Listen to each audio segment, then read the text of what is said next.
The broadcast is now starting. All attendees are in listen-only mode.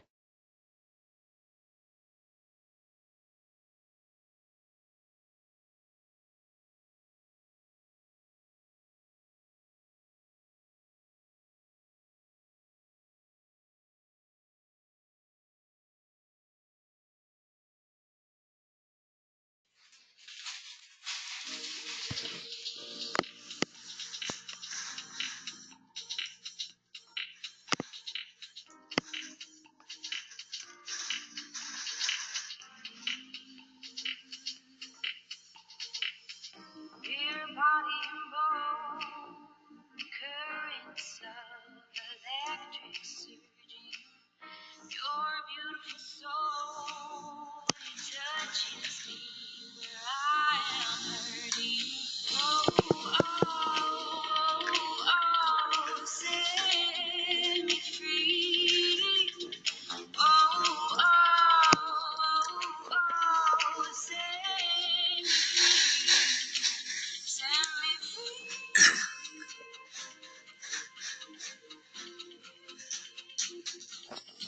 Set me free.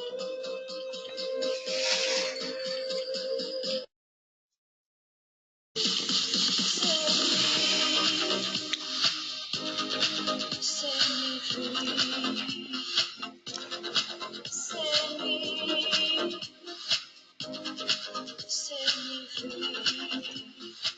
All right, all right, all right. That's the wonderful, beautiful, and talented Hart Sawyer singing Set Me Free. And that's what we're here to do tonight, is to set you free. Who's ready to be set free? Who is ready to be set free? Give me a yes. Wahoo, wahoo. I love it. I love it.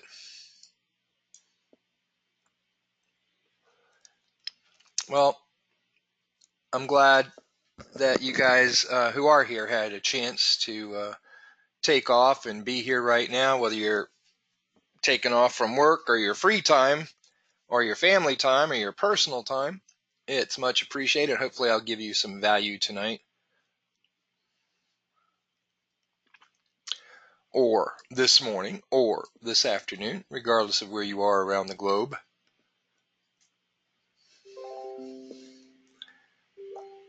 All right. With that being said, welcome to part 2 of Trading Wedges, Triangles, and Diagonals. Your host, Steve Greger. For those that don't know, been trading for about 16 years and coaching just a little under that. Always value for your money. I don't know, Beta. How much did you pay for this one? Yeah, so there you go. All right, I love it. Well, you're paying with your time, and that's about as important a commodity as anybody could possibly have. So with that, we're pretty good to go. All right, a few people coming in here, but we're going to get started because that's the deal with me. So real quickly, we're going to have a 5-minute, if that, review of part 1, just to ensure everybody understands where we are. Going to get to the disclaimer for tonight later. I am the founder of Disruptive Traders, and just so you know, disruptive means relating to or noting a new product, service, or idea that radically changes an industry or business strategy, especially by creating a new market and disrupting an existing one. And do lots of things in terms of disrupting, and we have the new paradigm of trading, which I focus on pretty much extensively.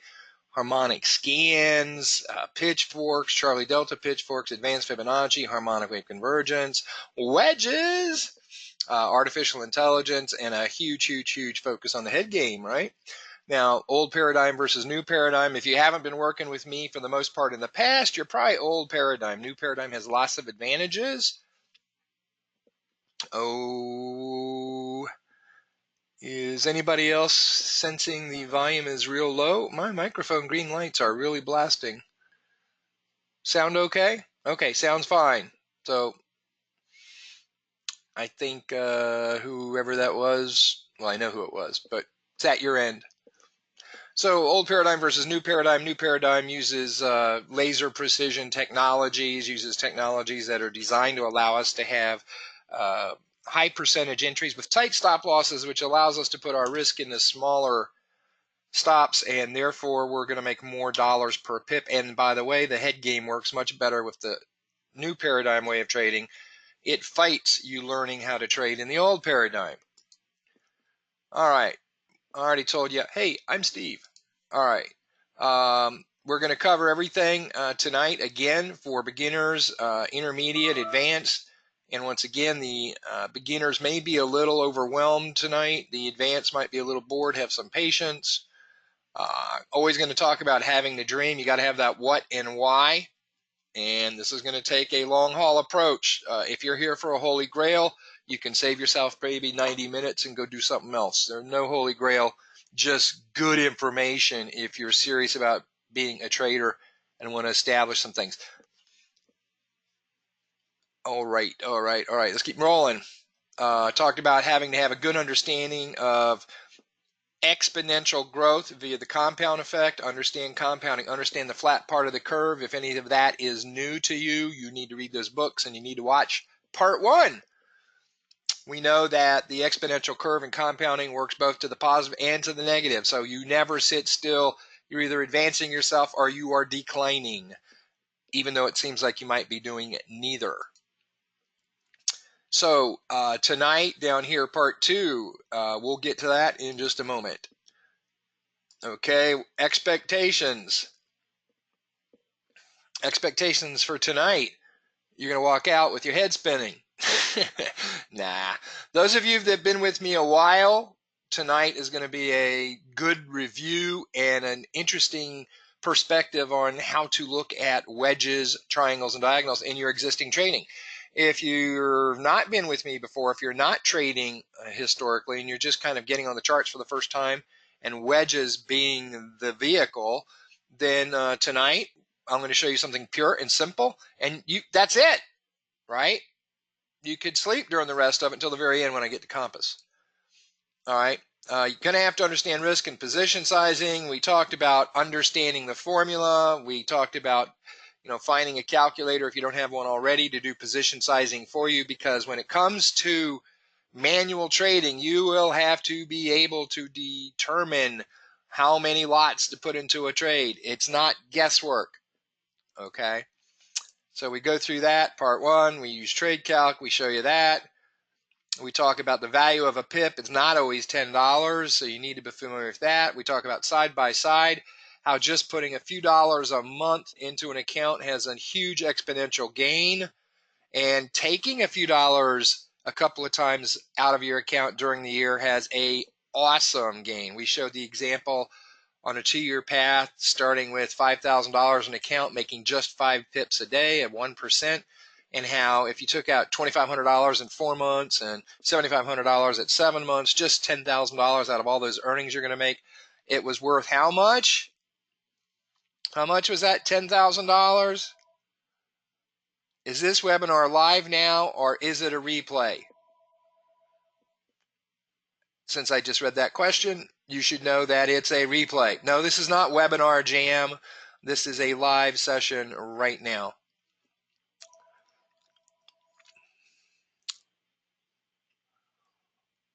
Yeah, so $10,000 withdrawal was equal to about $500,000 in 24 months.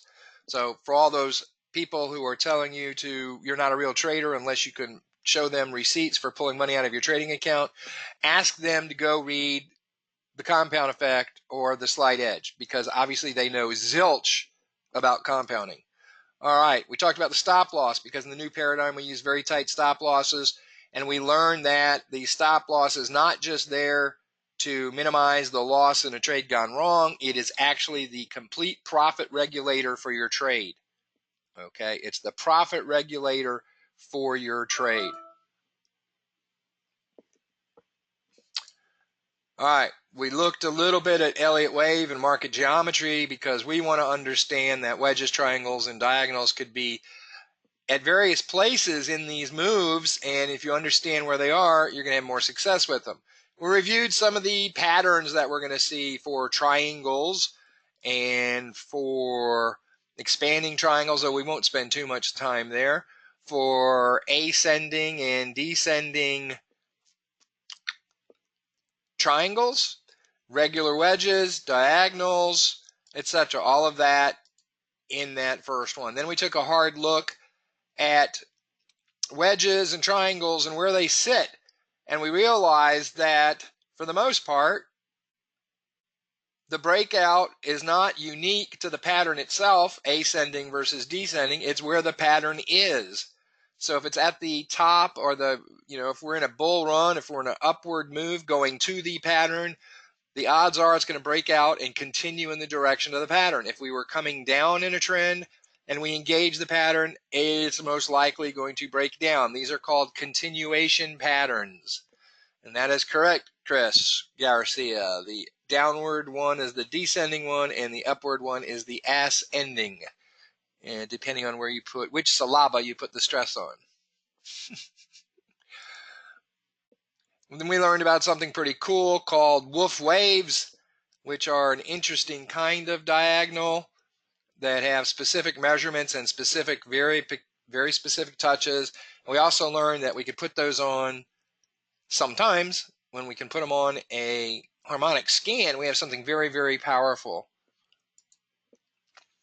We learned that for those who are in economy or contemplating economy, that there is actually a knowledge base you could go to, a Telegram channel you can join to get your compass links, which are trade idea alerts. And there's a small, short 4-video tutorial on how to use the trade compass. And we went through a few questions and answers. So let's go ahead and get started tonight with part 2. I do have to remind everybody and ask your patience as we go through this. Trading foreign exchange on margin carries a high level of risk and may not be suitable for investors or traders. There are no guarantees of profit, and most forex traders lose money trading. Past performance is not indicative of future results. The high degree of leverage can work against you as well as for you. Before deciding to invest in foreign exchange, you should carefully consider your investment objectives, level of experience, and risk appetite. The possibility exists you can sustain a loss of some or all of your initial investment, and therefore you should only invest money that you can afford to lose. And since most people lose money, that is an expectation you have to be prepared for. You should be aware that all of the risks associated with foreign exchange trading, and seek advice from an independent financial advisor if you have any doubts or uncertainties. This presentation, all of its content, including past trades, potential trade setups, is for educational, informational purposes only. Using any strategies, techniques, or software mentioned in this presentation is also risky. We make no guarantee of profit of any kind. The presenter is not a licensed financial professional and therefore will not give any financial advice or recommendations. All information in this presentation is our opinion only and may not reflect the truth. I'm just going to sit here and let my nose grow, or reality in the world of trading. Please use your own judgment and seek advice from a qualified consultant before believing, accepting, and acting upon any information in this presentation. This is not a solicitation to invest. I'm not going to read through the CFTC required disclosure on hypothetical performance because I'm not doing any spreadsheet work tonight, and I won't talk about hypotheticals in such a manner. All right, so last week we covered risk, what a stop loss really is, how to do position sizing, a little intro to Elliott wave / market structure, what a bull versus bear market is or trend is. We learned a little bit about corrective patterns in the forms of wedges, triangles, and diagonals, and we started to identify some of their characteristics. Tonight, we're going to learn beginner, intermediate, and advanced trade entries. We'll learn beginner, intermediate, and advanced trade management, money management. We will learn to discern when to play and when to put the toys down. Very important, very important. We will learn how wedges, triangles, and diagonals can give MF, MTFA, multiple time frame analysis, pips. We will have gratitude that we are blessed with the opportunity to trade and that you have the opportunity to be here tonight. All right, does that sound like an okay agenda for tonight? Let me just see who's awake. Oh, by the way, those who don't routinely attend, guess what? there's a little cool feature on GoToWebinar that doesn't exist in a lot of other platforms, and that is on the attendance list. I can see who is listening and who is not. I can see who has other things on top of GoToWebinar, like if you're writing an email, like if you're watching a YouTube video. I can see who's doing that. It tells me. It doesn't tell me what you're doing. It just tells me you're not focused on GoToWebinar. So just so you know, if I see you doing that and then you have a bunch of questions, I'm probably going to tell you to watch the replay because I'm a badass grizzly. That's why I get that nickname. No, I'm a nice guy, but I appreciate you not putting us all through that. Okay? But it is true. I can see who's doing something else. Yeah, I'm a badass grizzly. And Lydia Jane's reminding people not to piss him off. They can't see this. Okay. Not BGA, BAG. You got a little dyslexia going there. Okay. All right. Well, that's the agenda for tonight. So, did a little teaser this morning as the intro. I didn't do one later in the day because I was busy doing other stuff, and I forgot to put another ad out. But most of you got the word. And if you haven't, it's not too late to send a quick link to your buddy and say, get your Badinsky over to Gregor's class because he's got something of value.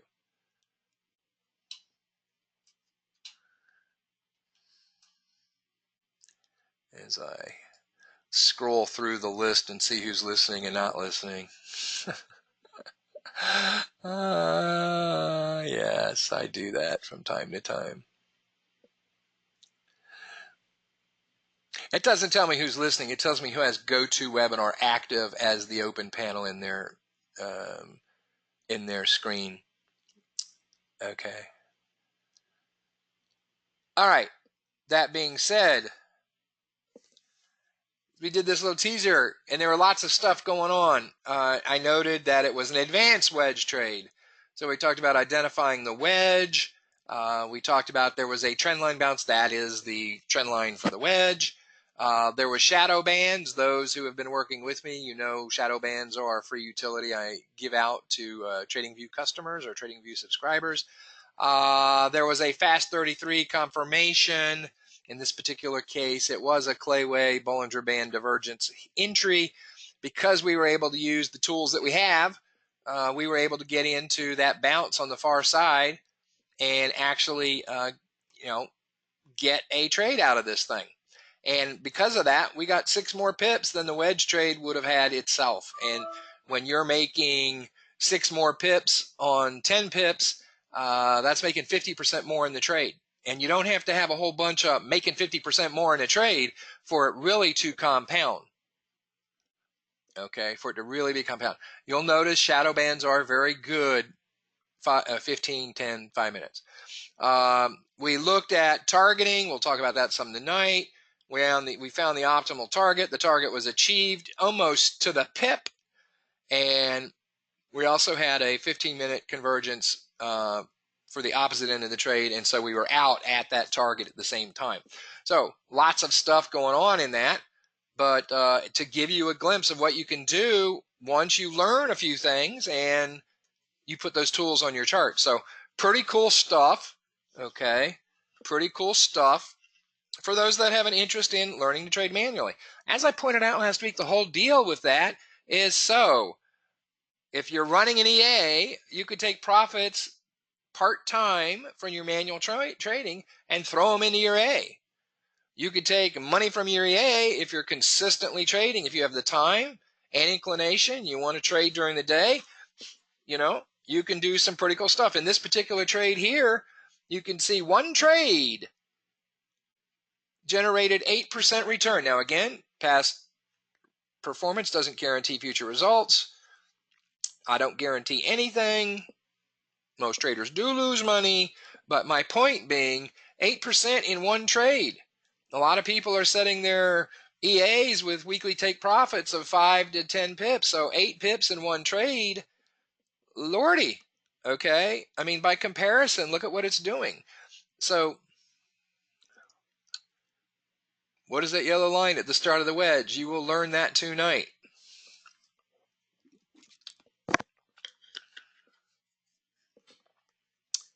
So good stuff here. All right, so here we go. The question was, what is that yellow? Well, now we're going to have blue and red. Okay, nope, not a time Fibbo. So here we go. This is by the numbers for ascending or ascending, descending, and symmetrical. Wedges, triangles. So we talked earlier about identifying the trend. That's because 64% of the wedges and triangles are going to break in the prior direction that you were headed. This is why they are called continuation patterns. Okay. If you take the depth of your wedge, which is why you always kind of want to bring the lines back to a common point in time. If you take the depth of the wedge or the height of the wedge or triangle, and you place that at the point of breakout,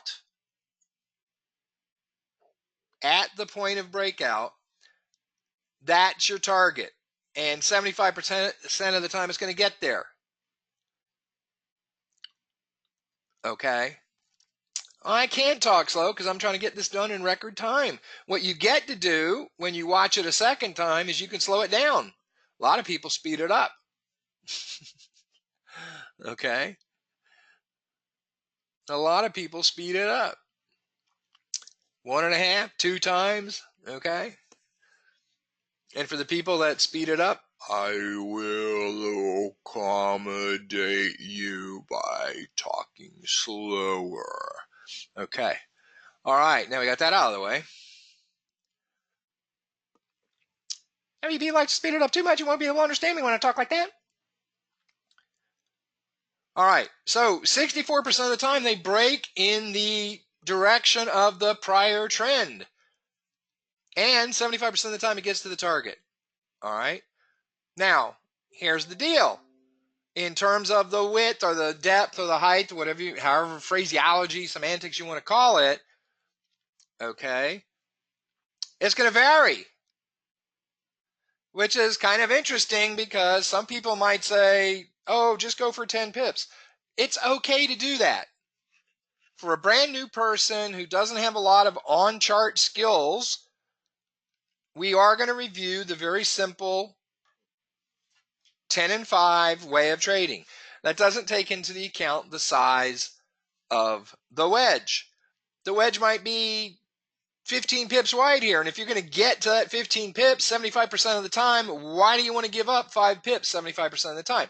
You'll have to decide that. It's just a question I ask for you to ask yourself. Okay? Target 2 would be 100% of that base, 100% of the depth or the height. Target 1 would be 50% of that, because I like 50% stuff. If you've been around me and understand Fibbo and how it rules on the charts, you'll get why we do 50%. That's not a Steve thing. That's people who do chart work with chart patterns all the time is their way of talking about this. So we have some elementary ways of targeting. I shaded out expanding wedges and triangles. I would consider that more an advanced technology, and it is exactly opposite for your eyes, so you'll probably miss most of them anyway once you get into wedges and triangles, because your RAS is not screening to see them. And the more you screen for wedges and triangles, the better you get at it, and would mean it's even harder to see the expanding wedges, but they're there. So for the predominant symmetrical triangles, the descending and the ascending wedges and triangles, you are there. Okay. All right.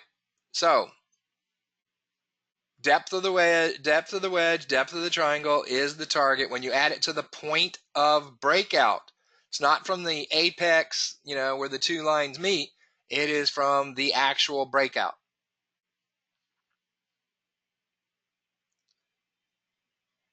All right.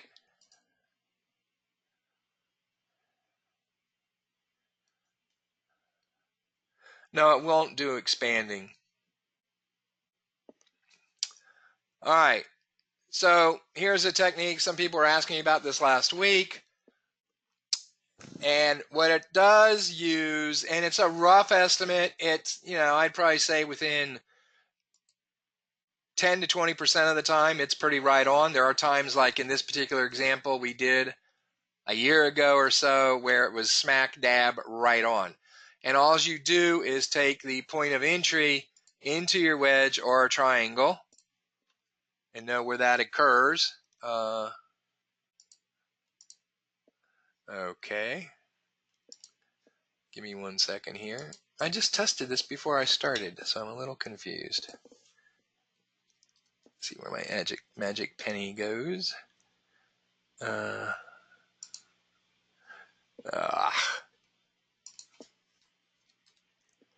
I could spell, I'd be dangerous. You all know that from my text.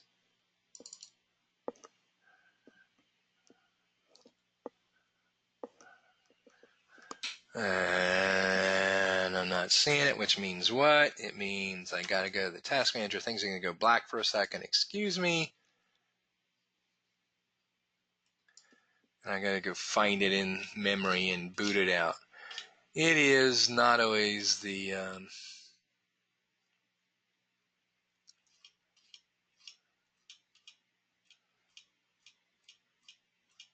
well, this might be a very interesting session.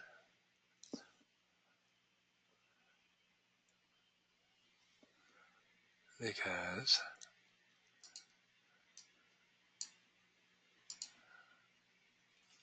oh, hold on, never mind. I was looking in the wrong place. Okay.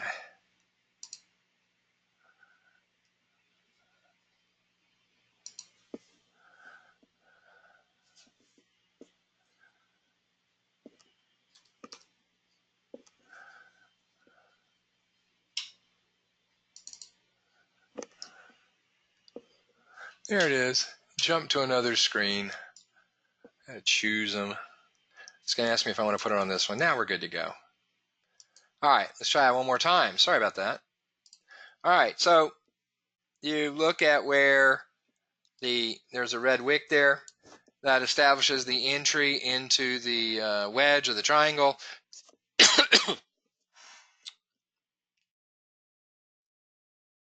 You fully extend the lines out, and then you get your Fibbo time tool, and you set it with one Fibonacci value, and that's 0.75.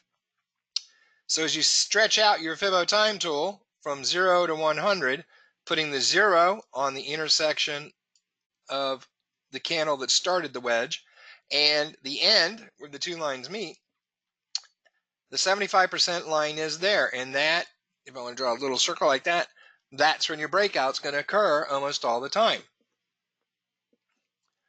which is pretty cool. So it's the Fibbo time tool, and it's the 75% rule. It's pretty cool. Oh, come on. Say, cool, Steve. Y'all are like, come on. What are you doing? There you go.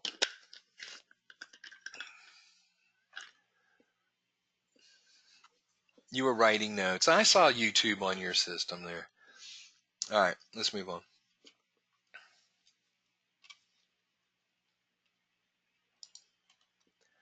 All right, a couple termination. Rewind that. A couple of terms that most people actually incorrectly use, even the people that have been at it for a while. And for people that do a lot of chart patterns, they are a little bit more of a stickler on this stuff, just so you know. So if you hear some of these terms, don't be surprised.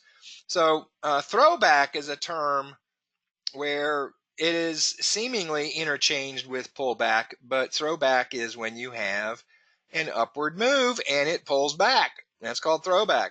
Pullback is really when you have a downward move and it pulls back. That is called pullback. So sometimes in chart training, chart pattern training, you will hear people talk about throwback. Don't let that think it's some brand new concept that you haven't heard of before. We just colloquial in pop culture of trading call it pullback. One thing that I did note on here also is that frequently Not always, but frequently, because the breakout point ends up being a point of support or resistance. And that's why when it breaks impulsively. Very often, price will come back and either throw back or pull back to that point of resistance or support and check it. And in our terminology, we call that a pack move, because what essentially happens is the barrier gets broken in some form. In this case, price was moving up. It cracked through this barrier here, usually in some sort of aggressive form, and then it likes to come back and check it before it takes off. So this point here where it comes back and checks it and then takes off is a very strong move, because it's said its goodbye, in this case, to support. And so price is going to take off. So we like to see pack moves. They are going to occur in wedges and triangles. I know this is drawn as a horizontal support and resistance. Just understand the trend lines, the angled lines you use to form your wedges and triangles, with the exception of those that have a horizontal support and resistance. Those diagonal lines are support and resistance, and you will very often see throwback or pullback on them in the form of a pack move. So for beginners, this is pretty simple. This is what you came for. So look at that, man. Done in record time. We'll be done. So you want to look for textbook wedges, triangles, and diagonals. We talk textbook. What? Okay. They're everywhere, but I'm going to recommend you stick to 15-minute charts up front. And I say sizing there. That's because sometimes lower level time frame charts, 10-minute, 5-minute, the wedges, while they look good, the scale can catch you by surprise, and you sit there and investing time in drawing wedges and triangles and trend lines and making sure you got it on the right wicks, and you're measuring out the depth and making a stick and moving it over to the potential point of break. And you're doing all that and you realize, oh, gee, this wedge is 6 pips wide, which is not a wedge you want to trade. Okay? So make sure you start off with 15-minute charts. Now, advanced traders, as you step it up, you can do different things. And we'll talk about some stuff you could do with multiple time frame and using visibility and sync and looking at the same perspective of 15-minute chart, but looking at it at lower time frame. You want to get your KSP through demo trading before considering live. Those that don't know, KSP means your knowledge of system performance. That means you've traded something in the same manner so consistently for a volume of trades, of EOT, that you now understand what it does. This is why people who write books about percentage completion for chart patterns can say it's 64% of the time it works, because they've taken thousands of those wedge trades and they've journaled it and they know what the results are. So now they can work out their math. Do the math. They can work out their math in terms of risk assessment. They know not to cry if they lose a trade because, oh my gosh, they thought they were supposed to win every trade. No, beginners, you're not supposed to win every trade. It doesn't work that way. So with that understanding, so you get your KSP, your knowledge of system performance, through demo trading before considering live, because you want to know which ones you're going to win by percentage and which ones you're going to lose by percentage. And when you lose when you're not expecting to, it's just part of the game. And how many should that be in a given number of trades? So you want to have that KSP. If you go live without having your KSP, you're gambling.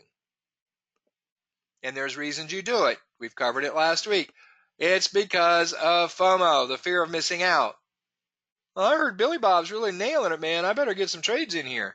Oh, look at this. Look at the wedge. I know it's only a 5 pip wide wedge at the depth, at the height, but I'm here. I got it set up. I might as well take that trade, right? Or desperation. I've got to get 20 trades in the next 2 days or I'm not going to make rent. Okay, well, we talked last week about expectations again. When you do this, you create FOMO and desperation. You're doing one very bad thing, and that is you're inviting ego and emotion to be part of what you do. You're inviting ego and emotion to be your trading partners. And I can tell you, anybody that's been around a few years can tell you, ego and emotion are the two worst trading partners you can have. And you also damage, or McKenzie says close down for sure, you can impact your sensory information gateways by trying to force trades. So what happens when you do that? That's a belief system. That's a desired result. And your sensory information gateway then doesn't show you the reasons why you should not be taking those trades. So you end up taking trades out of desperation or FOMO, and you end up losing them. It's part of the physiology of the way your brain works.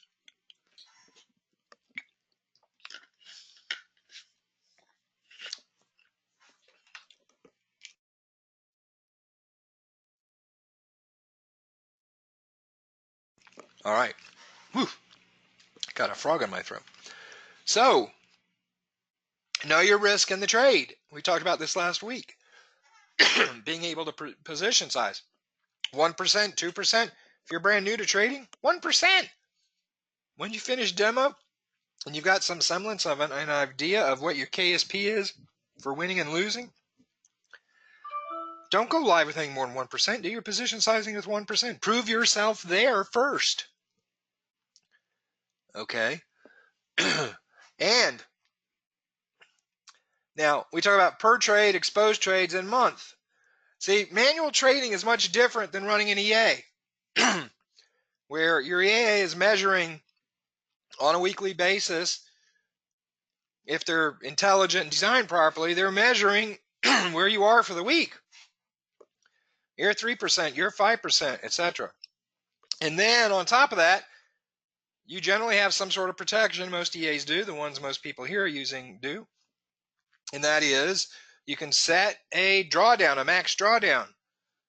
And that then prohibits additional trades being taken or existing trades that are in losing positions from getting worse if it hits a drawdown threshold that you have. You say, I don't want to lose more than 35% of my account this week.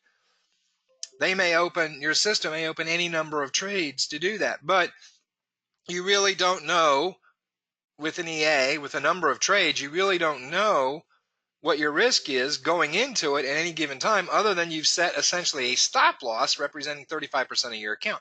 Manual trading, you're not going to trade risking 35% of your account. On a per trade basis, you want it to be 1 or 2%. Excuse me. That's per trade.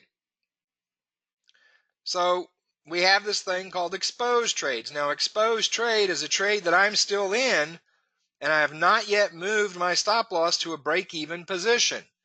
The trade is advanced in my favor, but because of where the targeting is, because of the size of the move, because of the time frame I'm on, whatever, I haven't yet moved that trade into a break-even position. And I go and try and initiate another trade. Well, now I have, if I have 2% in that trade and I try and do another one, I got 4% exposed in the market. Which means if I lose both trades, I lose 4% of my account. Now, if you've only been trading EAs, that might not seem like a lot, but it is.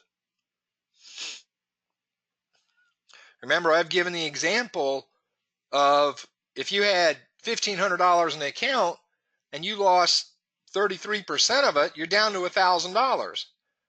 Well, you lost 33%, you're down to $1,000. Guess what? You have to make a 50% gain to get back to $1,500. Simple math. So we don't want to have that kind of risk. And then month. I teach my traders this. It's pretty simple. Of course, we have precise tools once we start trading live money. If you get down to 10% drawdown in your account in a month, you shut down for the month. I don't care if that's the 3rd of the month, the 5th of the month. You shut down for the rest of the month. You need to go back to demo trading. You need to go get away from charts for a little while, go fishing, go hiking, do something. But that's a discipline in conserve and protect your account. So very stingent on risk in these trades. But the good thing is, because we make more dollars per pip than anybody else who's in similar trades, we both have to win. But we'll make more dollars per pip, i.e. more profit in the trade because of the technology that we use with New Paradigm.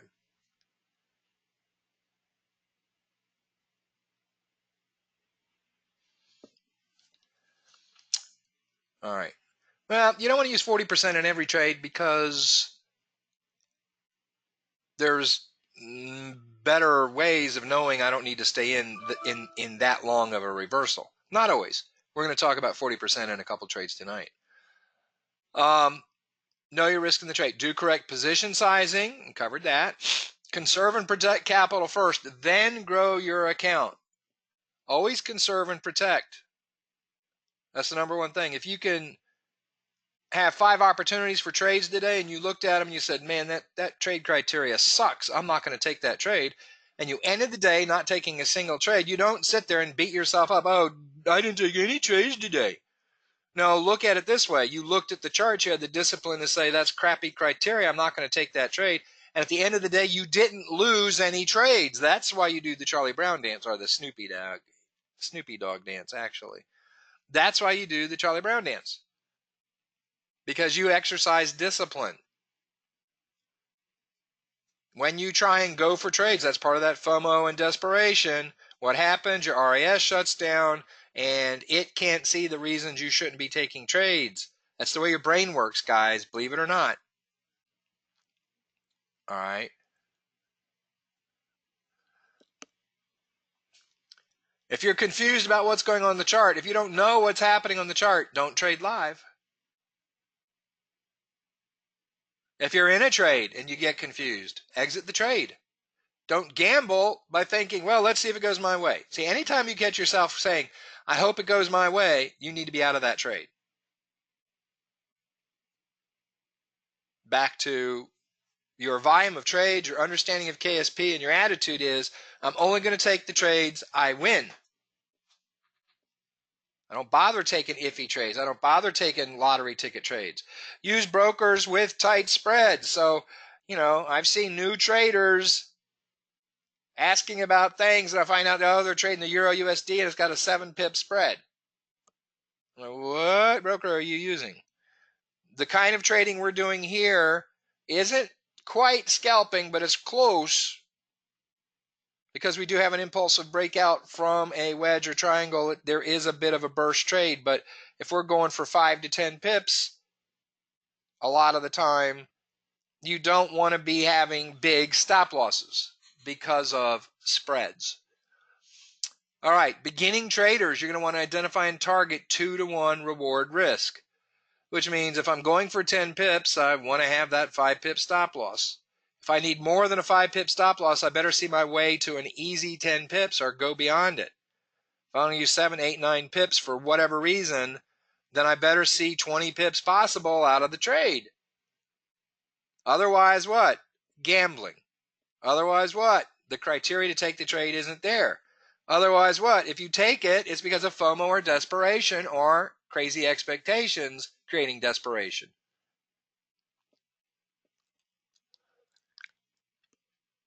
Go with the statistics. Hey, 64% of the patterns break to the direction they were previously in. That's why they're called continuation patterns. Don't be looking at an ascending triangle at the bottom of a run and thinking, well, it's ascending, so price has to go up. It will break up 35% of the time. But it's a continuation pattern. It'll break down 64% of the time. Again, it's not the pattern itself. It's where it's located in terms of the trend. So go with the statistics. Don't force a trade where there isn't one. It's the proverbial square peg in a round hole. Watch scale trickery. When you're on 15-minute charts, the scale doesn't have a real strong consistency to it. When I say scale, I mean on the right, the distance between your grid, which reflects then on what the value of your candles are in terms of pips. The chart and the patterns and the wedges are going to look exactly the same if I have a 2-pip grid and I have a 5-pip grid. I could cover up that scale, the price on the right, and you couldn't tell me if I'm on a 1-minute chart or a 4-hour chart. Because what? They're fractal. Market structure, market geometry, Elliott wave. It's all fractal and scalable. You couldn't tell me. Unless you had colored moving averages and other stuff on the chart. But if I just isolate the candlestick field and I hide price and I hide time, you couldn't tell me what time frame it is. And so that trickery is going to bite you because your RES is making an assumption. Oh, this is 5-pip channels, and you didn't check and validate that it was 5. It was only 2. And now, big difference between what you thought was 10 pips, it's really only 3 or 4. And by the time you got in and pay the dealer and exit, all of a sudden you're negative in the trade and you don't understand why. Until you look at the scale on the right and go, oh, yeah, these were just 2-pip grid channels, right? So watch that. Now, here's the hard part, because we're getting down to what do you do as a beginner with a wedge trade? Once you've drawn the wedge or the triangle, you wait for a candle to break it and close outside of the wedge or triangle. You are waiting for a candle to close on the outside. Why close? Because it could break it and then retreat back inside the wedge. And then continue down. And that's not something you want to have happen.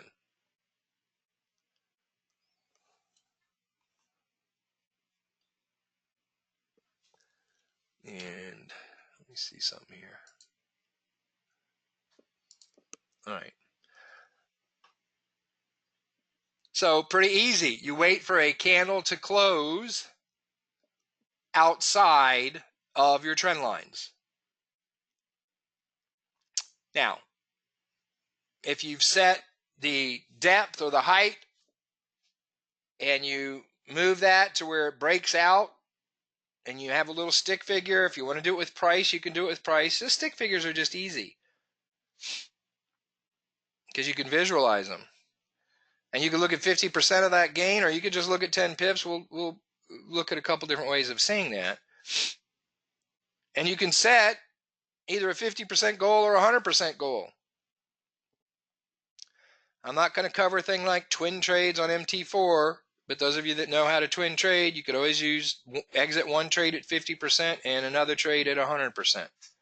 If you're using a trading station other than MT4 provided by your broker that doesn't use MT4 or offers things other than MT4, very often you can leg down in a trade very easily just by closing out half the lots. Do not chase big candles. I like big candles, Steve. I don't care if you like big candles or not. When you have a big candle that causes the break, if you have a 10-pip target and that big candle goes 7 pips before it closes, that does not meet the criteria of your trade.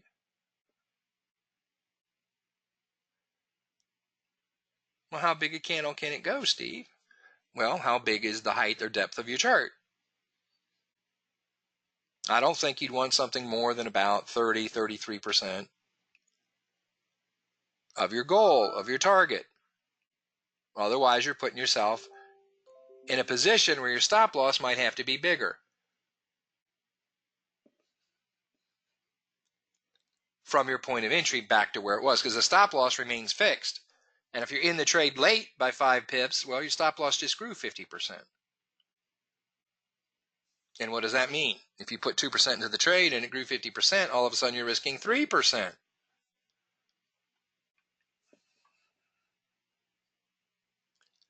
Yep, I like big candles. I cannot lie. All right, so no, don't chase big candles, guys. It's pretty simple. So that's it for beginners. Okay. Small candle breaks are just fine as long as you have a candle close outside your wedge. It's got to close. Pretty simple. Now that's for beginners. Beginners, any questions? We'll look at some wedges later on, but I'm just talking about in concept of how it's done. Pretty simple.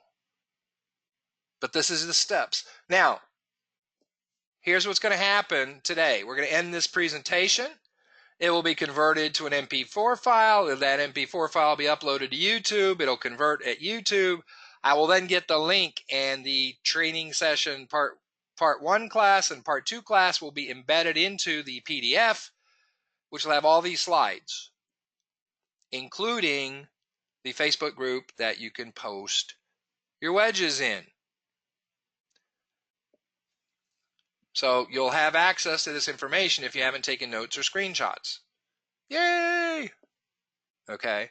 But I don't want to see 500 posts tomorrow. Where's the PDF? at 6:30 in the morning.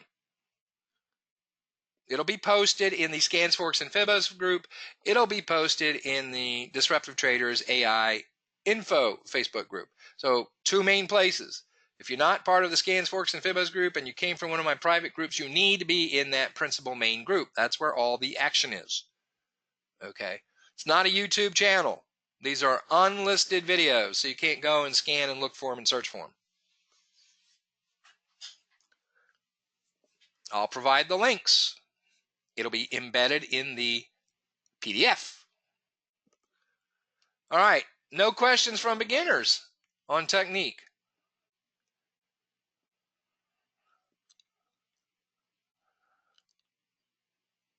So where do I get the PDF?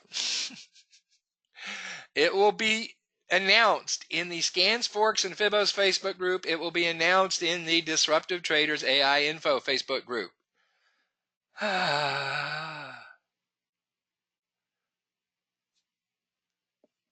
Tequila. Tequila.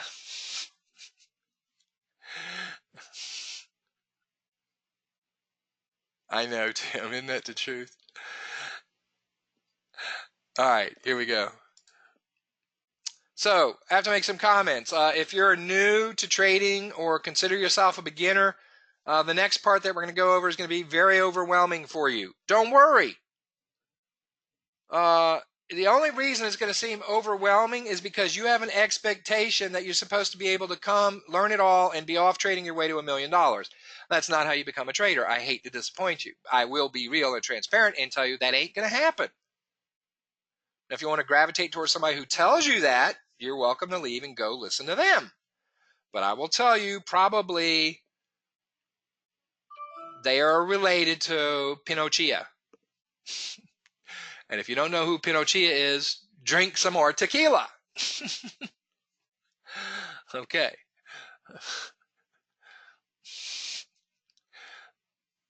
Yes, I do know how to pronounce his name. I do that for fun. All right. You're not going to be overwhelmed if you have the understanding, the expectation is there's a whole big fat universe of what I don't know as a trader, and therefore I'm not going to be surprised to see stuff put in front of me that I don't yet know. The good part is all you have to do is hang with us at DisruptiveTraders-TV, and everything I show tonight we've covered in the last 6 months several times. Okay. So we're going to be, don't worry about feeling overwhelmed. What it should do is excite you that you have a place to go. And the reason you're going to see stuff here beyond the beginner is so you can see how significant wedge trades are. I've got traders here that have been with me 7, 10 years, etc. Right now, right here in this session. Why do they care about a beginning wedge class? Probably because they haven't traded a lot of wedges just yet. And they have a hint that I wouldn't be doing it just to veer off and do something for beginners and leave them, with wasted time. Wedges are so significant, and you're going to see that tonight. All right. So we're going to be looking at Compass, Trade Compass from Economy after we do the intermediate and advanced stuff. So those that don't want to hang around for that don't need to. All right. So if you're a beginner and you're a EA Economy member, you're going to want to hang around for the Compass discussion. All right. So I use TradingView charts. Most of my trading team uses TradingView charts. Most of the people at the 3-letter named company that many of people were at, most of them use TradingView charts when they were doing any kind of chart analysis. If you're just going to copy and paste a signal, then you could do that anywhere. You could do that on MT4 on your phone, right? But if you're going to do any kind of meaningful analysis,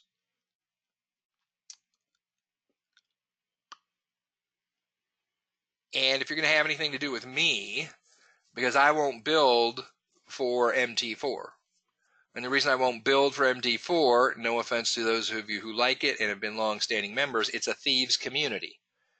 And you most likely already have yourself several MT4 EAs or custom indicators that were in some form pirated, and you just maybe not even know it, or maybe you do know it. But as long as there's books made and sold, and you can buy programs that are designed to decrypt encrypted custom indicators, it's not a community I'm going to build for. Do you have to have the EA to get Compass, or can you just get Compass? Compass is an EA, but the EA broadcasts the signal, so it does not run as an EA. You just buy the Compass product and you get the Compass Wedge Trade Idea Alert package. So most of the time we recommend Pro Plan, the Pro Plus.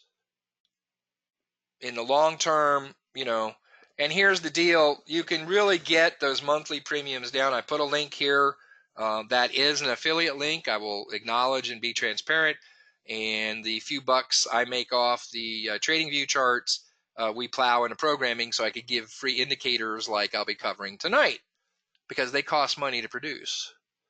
Okay. But the way TradingView works is, you can get a 30-day trial, and as you get farther into that 30-day trial, especially the last week, they will keep coming at you with discounted prices. So I would not convert that free 30-day trial until you're down to your last day or so, and get the best offer from them. And then a couple times a year, for in the fall for sure, Black Friday a given. I'm not sure, I don't remember over the summer. Does anybody recall if they do a July 4th? But Black Friday for sure, they will have a 60% off. Well, I still have 6 months on my subscription. They'll buy it for 60% off. You'll get another year. They'll just tack it on the end. So it's a great time to budget money for your charting, because then you'll end up with whatever you have left for the year plus a year on top of it, and you got it for dirt cheap. So you can really end up for 20, 25 bucks a month as an average to have the best trading platform out there. All right. So anyway, for those that don't like that, sorry. But there's a reason I stay on TradingView. And the other reason, which is really cool, is this. It's web-based. So I can draw a pitchfork. I can do an analysis on my desktop and jump into my car and go to the whatever barber, haircuttery place. And while I'm waiting, I can open my phone and see exactly what I did on my charts. I can see the pitchforks. I can see the indicators exactly as I marked up my charts, because it's web-based. And you log into your account, you see exactly what's there. You can go to work and see exactly what you did at home. You can go visit your parents and get on their GrandPad or whatever technology they have and see your charts. So you can go, Chris could go to Jersey Mike's and order a sub and eat it there and actually see what's happening on his charts based on how he set them up. And because they're light, exactly, it doesn't log down, blog down, clog down, whatever, clog up your computer. Anyway, all right, so let's look moving beyond beginners. So we have some technology called MTFA HMA with bands. It stands for multiple time frame analysis. It should be multiple time frame enabled. Hall moving average. Now the Hall moving average is a technology that I tapped into many years ago and had some discussions with Alan Hall, the inventor, because the Hall moving average is found on many charts. We use an implementation that we put out that color codes the Hall reversals. Okay? And then we put it in a multiple time frame analysis. So what you're looking at on this chart, if you look real closely with your eyes and you can focus, you can see there's two Halls on here. One in the form of this line, which you'll see change colors. Oh, it's red. Oh, it's back to green. Okay. Oh, it's red. So it'll change color with its trend. Now, and then you see another one. I use bands. Now you can shrink this whole thing down to a channel if you want and put it right above an indicator. You can run it like this. You don't even have to run the second one. So the first one, as I'm running it here, and I'll show you in a minute, is for the 15-minute chart.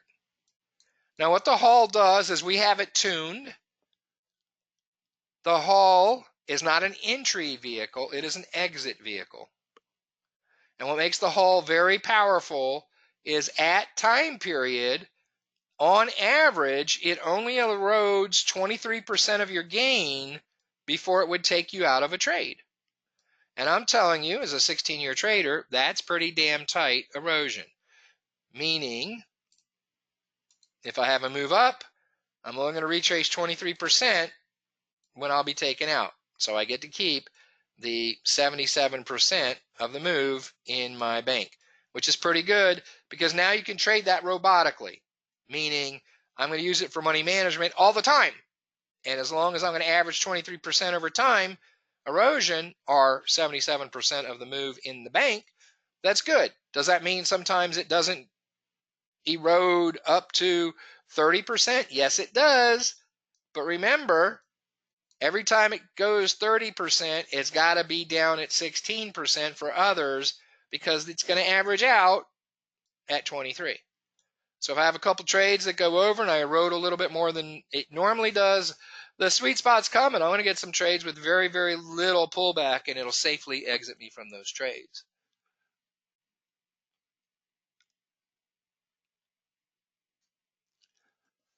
All right, so that's pretty cool. So we have two time periods on here. As I said, the line I have as the 15-minute. The bands are actually 30-minute, and they operate the same way. What that means is from here to here, on a 30-minute chart, the Hall line would be green. And this is how we get to extend trades into the next interval level of market structure, or Elliott wave. We've completed one wave cycle, and now we can go to the next. It extends trades. All right. I will note, trade ideas are for educational purposes only and do not constitute trade recommendations, money management recommendations, or financial advice. So let's look at this wedge, which hopefully you can see where it's drawn. There's a blue wick here that you can't see, okay, or is hard to see. And let me sharpen my pencil a little. So I have this wedge drawn, okay, and I have my multiple time frame Hall on the charts. So let's look at some things first. The beginner trader. You don't need TradingView. You can do it on MT4 if you're a beginner trader. Your first target can easily be just a 10 pip line. I think in the Trade Compass suite of training videos, those 4 videos, Michael suggests a 10 pip target. So there we have it. We would measure that from the breakout. So 10 pips down, boom, there's our target. So we can draw a line on the chart that says 10 pips. He shows you how to do that. Right now, the advice for beginners is 15-minute charts. That's what we're on. So let's keep our questions based on what we've already covered. When we get past beginners, we'll be okay.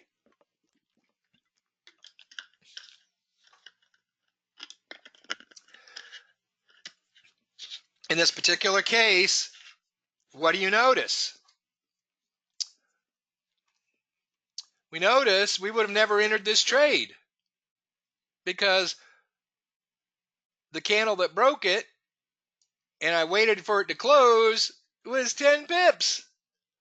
So there's no trade. Let's just pretend it ended there. It closed there and we got into the trade. Okay? So you would have a trade idea number 1, money management, target profit idea number 1 is you're out at 10 pips. Target price idea number 2 is to draw a stick. If you want to measure it, that's fine. If you want to be all that OCD, it's up to you. I don't discriminate against OCD people. Some of my best friends are OCD. 10 pips from the break.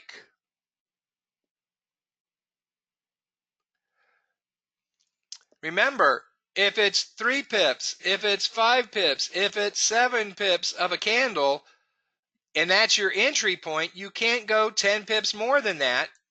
Notice where the stick figure was placed. It's placed at the break. Not the opposite side of the wedge, not where you enter the trade. It's placed at the break, which means what?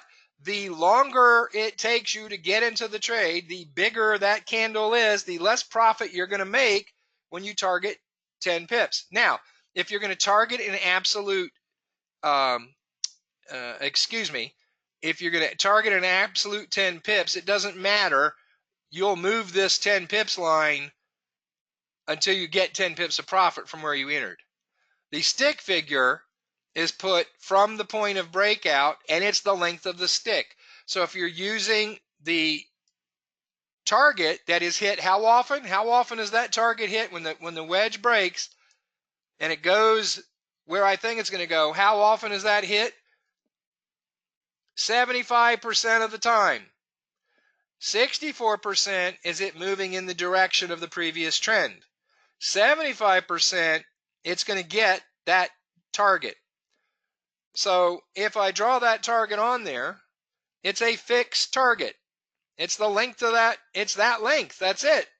That might be 12 pips. That might be 18 pips. That's the target because it's going to get there 75% of the time.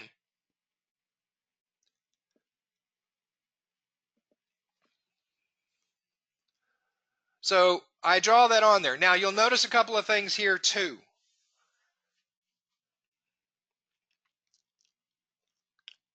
That this is just learning how to do things right. I'm just going to say it that way. Meaning, this is learned, tried and true from many, many mentors over the years, from the best of the best. When you deal with diagonal support and resistance, so the reason there's a wedge is what? Is it because of horizontal support or resistance or diagonal support or resistance? If there's multiple hits, if I have a wick 2, if I have a wick 2, this one breached it just by a pip, but if I have a wick 2, that means that line is the support or resistance. It's a diagonal line. So if a diagonal line is support or resistance, why would I measure 5 pips here and draw a stop loss like that? It's wrong. So if I have a 5 pip stop loss, it is 5 pips up, but then I copy this line and I move it up to where it touches that point, and now I have my stop loss.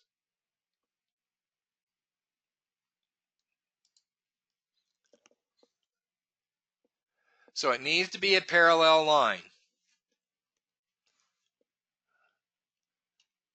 And sometimes, you know, the coaches and I, we have our own little group, and we look at stuff, and somebody will try and tell us that's a diagonal parallel line.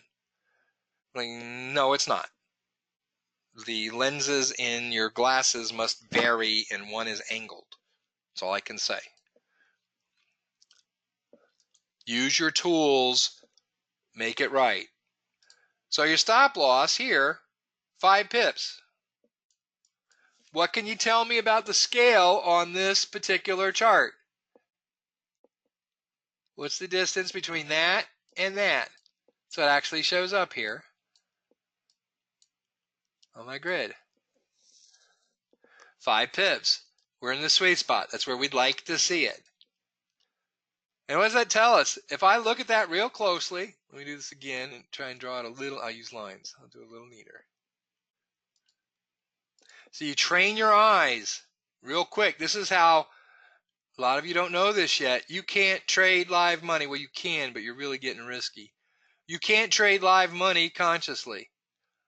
You're not, if you're one of those people that you're OCD and you're going to make a 10-page checklist for your trading, it's not going to work. That might help you learn in your demo trading, but you can't trade like that. Your conscious mind doesn't operate fast enough. So all I want to do is do one quick check and make sure my scale is at 5 pips. And now I could look at any candle and I don't have to look at price. I can tell, hey, look, how big is that candle? You can tell right away, that's a 5 pip candle.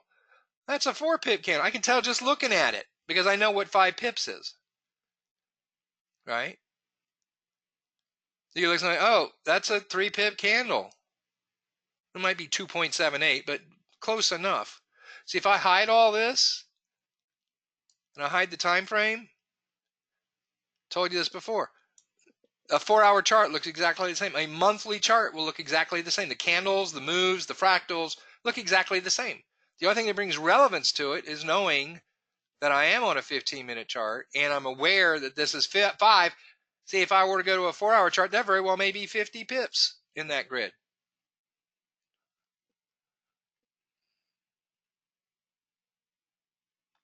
All right.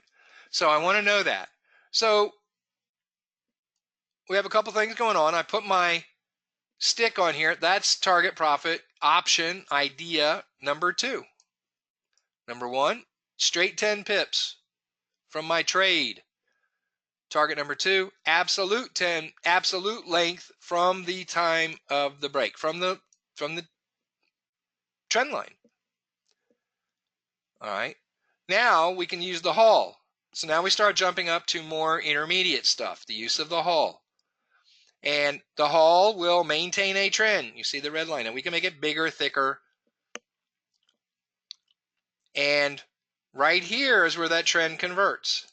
It's the candle that closes, not a live candle. So we don't watch this to flicker. We wait for it to absolutely turn green on a candle close. And I put arrows to it, meaning when that blue candle closed, it left a candle width of green, which means the trend has officially reversed. That is time to exit that trade. If you're using trade idea or target profit idea number 3. See, these are all ideas. I can't tell you which one you get to use or that you should use.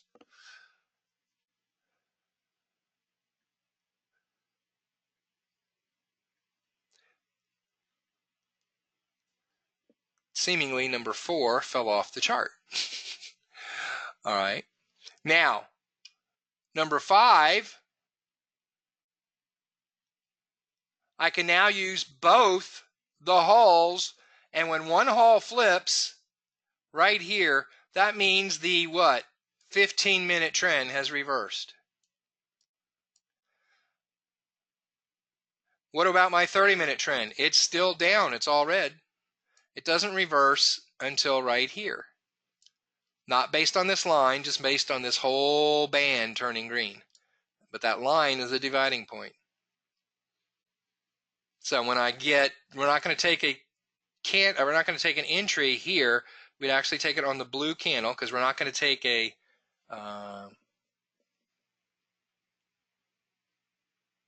we're not going to assume it's green until it's blue here.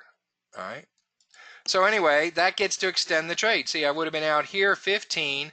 I get a few more pips by waiting for the 30 minutes. So a strategy here is to take out 50% at the 15-minute flip, and then 50% at the 15-minute flip, and then 50% at the 30-minute flip.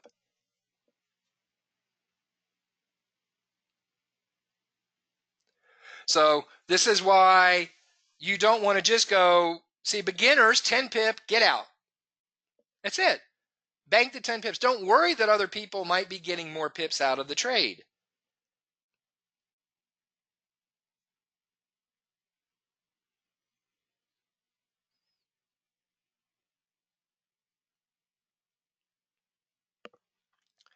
You don't learn to fly by getting in a 787 Dreamliner. You learn to fly in a Cessna 150 or a Piper, or, I don't know what the beginning beach is. I was always high wing for my student stuff for the general aviation. So you want to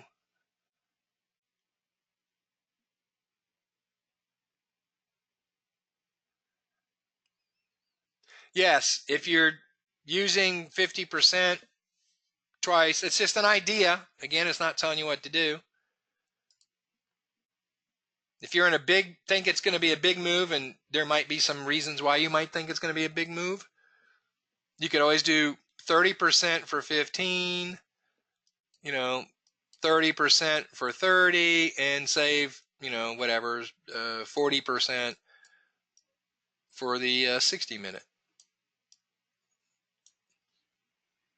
Once I take my 15 out, I can change my indicator to be 30 minute and 60 minute on my 15-minute chart. See, this is why the Hall, as we've developed it and coded it and engineered it, is multiple time frame, because I can get different time frames on this same chart and see where their trend cycles are. Very powerful. Okay.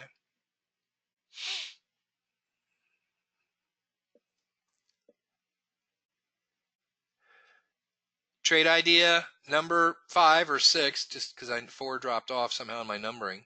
Any money management scheme or combination that secures profit, protects and grows capital without unnecessary risk, and you can consistently implement with accepted results.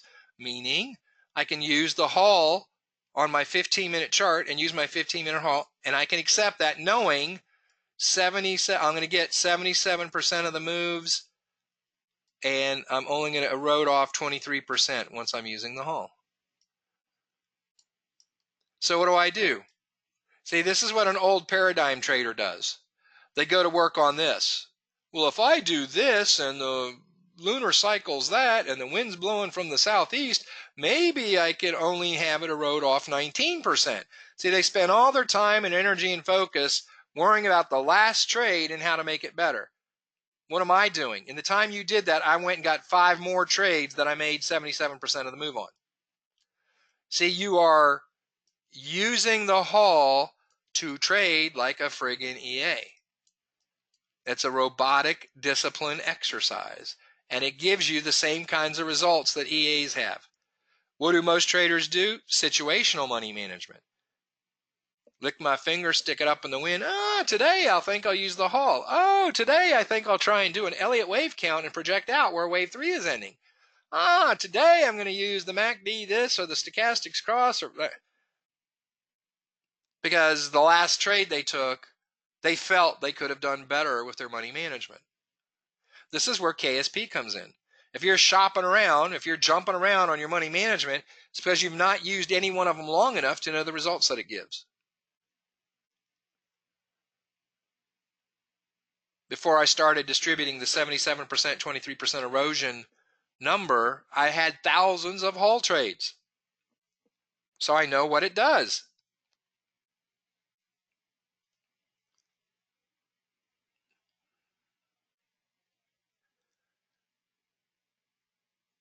This is already done for you.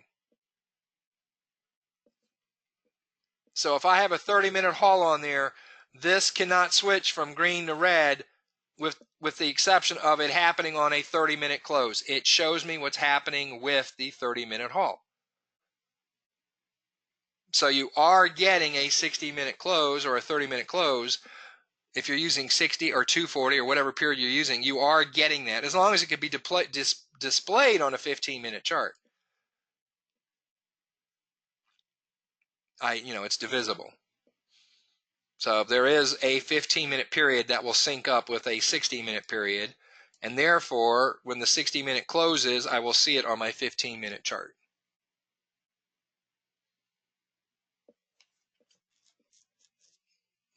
Well, how much time did it take you to create the Hall with bands? About 6 years. Because the concept of doing multiple time frame analysis with a very unique indicator. And then, like I said, I had a long discussion with Alan Hall many years ago about what we should do to optimize it. And it has to do with the harmonics that we trade in the new paradigm. So it's tuned specifically, but it's very good. And that's why it gives us such good results. Let's look at the indicator itself in terms of settings. So you have the ability here for whatever chart you put this on, multiple time frame Hall with bands. So on my 15-minute chart. So if on a 15-minute chart, I have 2 options. I could run the first one and I can run the second one. So I can run a Hall number 2 and I can run a Hall number 1. The first one I want is a line Local, that means whatever charts it's on. In this case, that's going to be a 15-minute haul. The second one, I can also run as a line if I want. I chose to run it as a band. And I chose for 30 minutes to be there. And you can make these bands as dark or as light. I wouldn't change the colors, but you can if you want. You can make them as dark or as light so they don't affect your vision, if you will, of what you see on the charts. So that's it, pure and simple. I put 2 on here. First one's local, it's 15 minutes. Second one is going to be a band, and I chose 30 minutes. And you can change the color, etc. You can change the transparency of the bands if you're using bands. So it's pretty simple.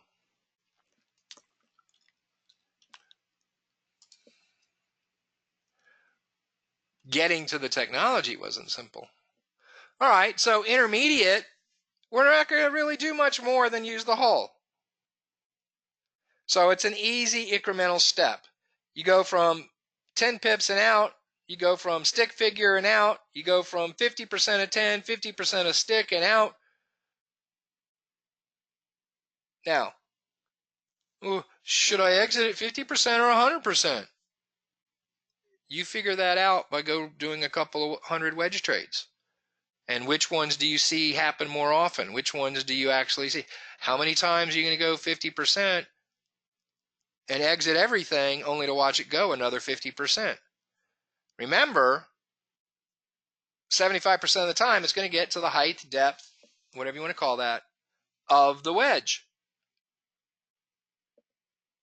Which means what? 25% of the time it doesn't get there.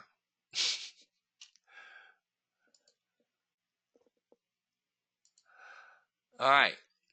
So intermediate, everything's going to be the same. Nothing changes. So if you want to be an intermediate trader, this is the next step up for very beginner. You can take a screenshot of this page or isolate this page in the PDF when you get it. Pretty simple. All right, let's have some fun.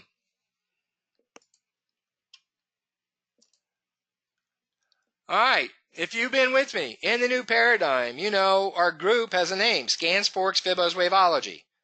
That's because we use harmonic scans, we use pitchforks, we use advanced Fibo, we use Waveology. Market structure. Harmonic wave convergence in the form of Fast 33 and Tab 29. Indicators that I've produced over the years. All right, let's look at our pitchfork. So what happens is,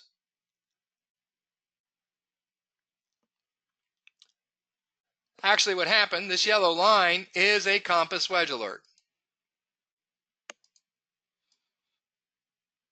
But I didn't put it on the chart until I was somewhere over here. So it wasn't a trade I took. But then I just watched, because you'll see wedges all over the place. And I periodically, every hour, 2 hours, I'd look at the chart. And I saw this. I could see when you draw a lot of pitchforks over the years, you just see certain things. And when I saw this big long wick, see dedicated single wick, I'm like, aha, there's going to be a trend line there. And when I drew that trend line and extended it, oh, I got a hit to the pip on the other, whoops, here it is, hit to the other side. When you have a support and resistance line that acts as both support and resistance, it's a stronger line. Okay.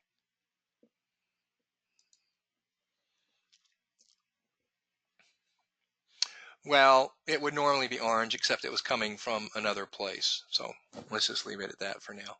Yes, it should be colored orange if it's on a 15-minute chart. So guess what? Reverse compliance, median hit, and there's a few other stuff in there in terms of quads and stuff. But 2 median hits, good.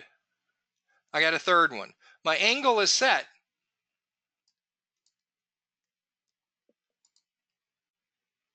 I look back, and it doesn't take a strong eye to see the highs were getting lower and the lows were getting higher. That's the prescription for a wedge.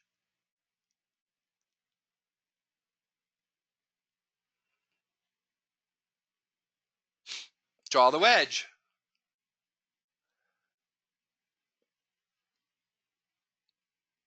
and you go, oh, wait a second, it broke it. Guess why it pulled up beyond the wedge, didn't close, big long wick, that's a bounce off the upper parallel of the fork. Which in trading is what? A trade. Off of best fit, Gregor best fit, that's been validated, that's a trade right there automatically by itself. So you're in the trade before the wedge break. Ta-da! This is just like the one I used as the teaser, where we're using our technology when we see a wedge and we put our technology on top of it. Okay. Boom. Yeah, well, we're not going to go there yet, Anthony, but you're right. So the nice thing is, all of the people that said, oh, this is too hard, they're going to go and guess what? They're going to get their stick figure profit, real close to it. And we're going to get stick figure plus 50%. So if they had a big fat account and they made $100 on their trade, we're going to make $150.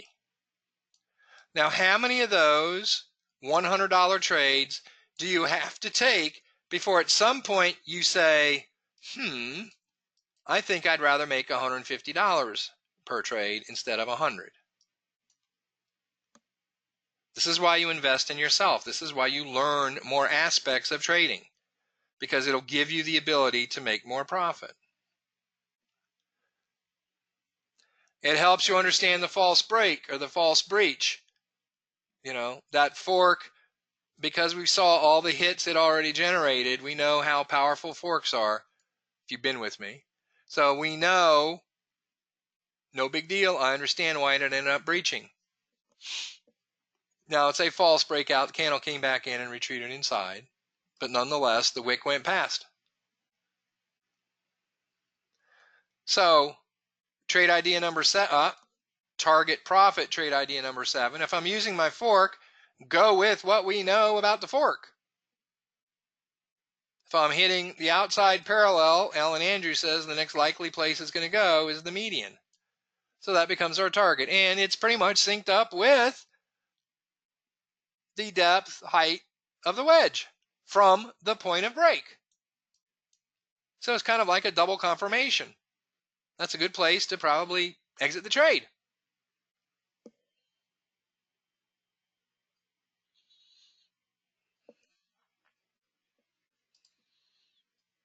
More things we've studied besides forks.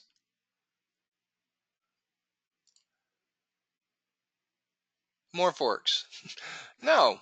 So we have this thing called harmonic wave convergence. In this particular case, in the form of Fast 33 at the bottom, tab 29 run above it. Fast 33 I give away. 16 years. This is my life work. I'm giving away.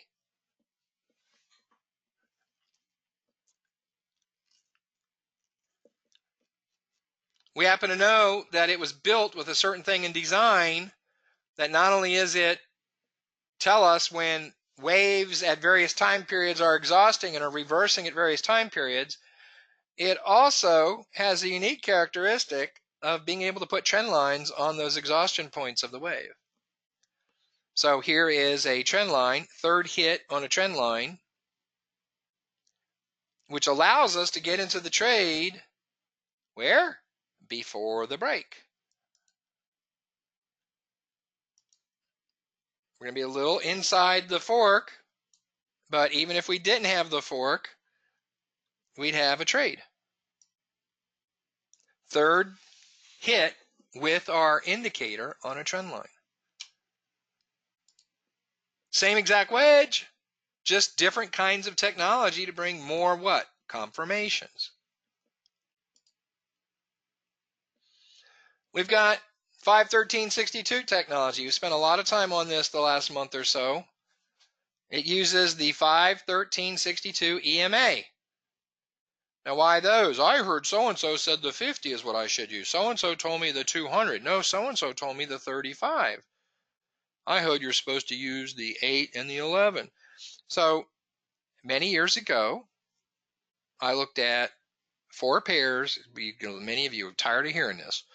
I looked at 4 pairs over 2,000 trend moves over a 2-year period, and I analyzed, out of all the moving averages they are, which ones served best to determine trend and trend reversals.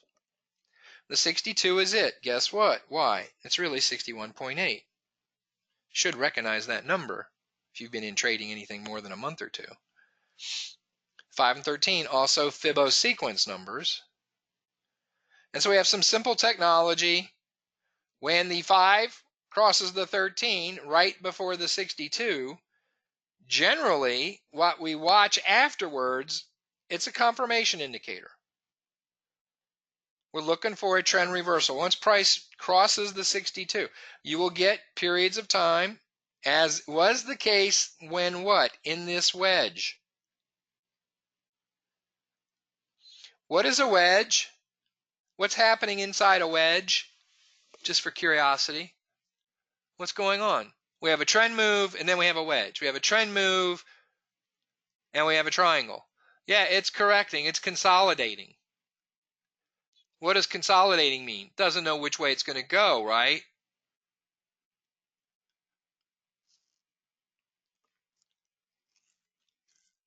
Why do you think, would you expect the 5/13/62 to do anything other than what it's doing? It can't figure out which way the trend is because it's in a consolidation.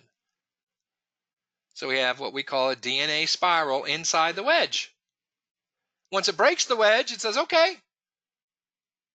And then the 5 takes off because it's faster. It's only 5 bars of data. So on a big drop, it's going to measure the drop faster. 13 has 13 bars of data. It's going to be a little slower, but it's faster than the 62. So we have this opening up of these 3 waves, of these 3 plots, moving average plots. And that occurs, the opening up occurs right at the wedge break. So now I can use it as a money management tool if I so desire. I might have one level of exiting when the 5 crosses back above the 13. I personally, if I'm up in pips, will wait for price to close above, price close above the 62, not the 13, price. And I run my 40% stop just in case. As you can see here, the 40% stop was just on the other side of the 62 and it bounced off the 62. Well, something else we know about the 5/13/62. We know price loves to bounce off of it. Why? Because it's a rolling Fibonacci. It's the middle of the road for price. It became very clear in that study of 2,000 trend moves on 4 pairs over 2 years. It's the absolute middle of the road, more so than any other moving average by a factor of almost 3 to 1. It's about 278, 28, something like that, to 1 as being the most accurate moving average to determine the middle of the road. That's per time period. 62 on a 30-minute, 62 on a 15-minute, 62 on a 5-minute, 62 on a 1-minute. So as the 5 separates from the 13 and the 62, see right in here, I'm feeling pretty good. Separation was continuing the whole way down. They were opening up the whole way down. Price starts coming up. 5's getting a little close. 5 getting a little close. 5 finally crosses. I'm not worried. I've got good enough pips. I'm going to let either price close above the 62 or it hit my 40%. In this particular case, I'll get to keep 60%, not a full 60. Depends on where I entered the trade, but I'm measuring this from the height of the move. That's every time I'm looking, I'm measuring, and I pull this Fibbo down. We get to another bottom. I pull the Fibbo down. We get to another bottom. I'm pulling the Fibbo down. So my 40% is moving down progressively as the move moves down. It's not a fixed line. That's why I say it's a 40% trailing stop. It's not really automated. You can if you want. So in this particular case, I'm not using the haul. I'm not using the pitchfork. I can take the pitchfork off. I turn the haul off. I'm just using the 513.62.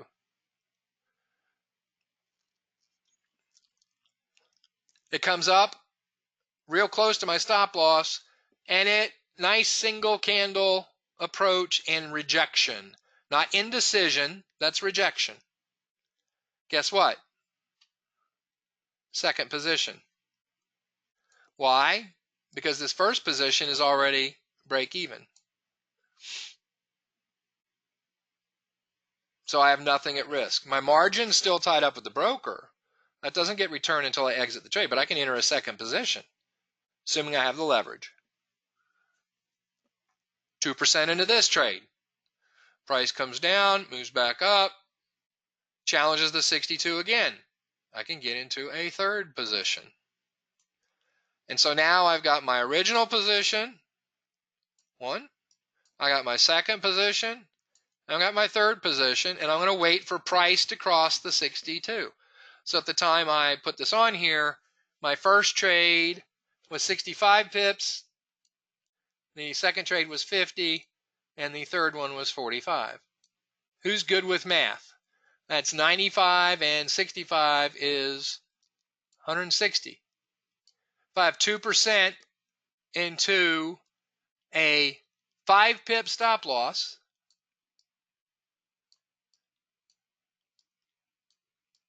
at this time, what's my ROI on the trade? It'd be 32 at 10 pips.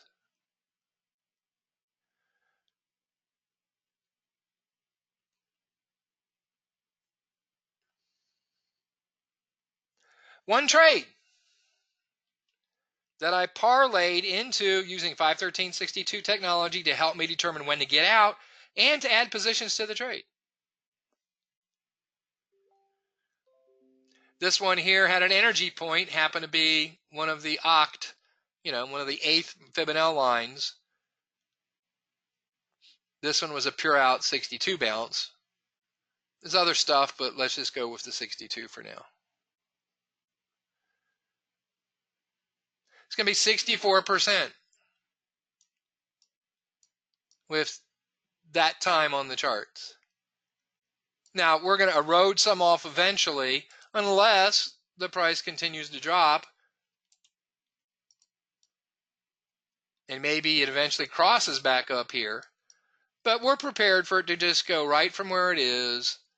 And even if it's one candle up and gets us out. Okay? It's okay. So we had a little bleed. It's all right. We added 2 more positions.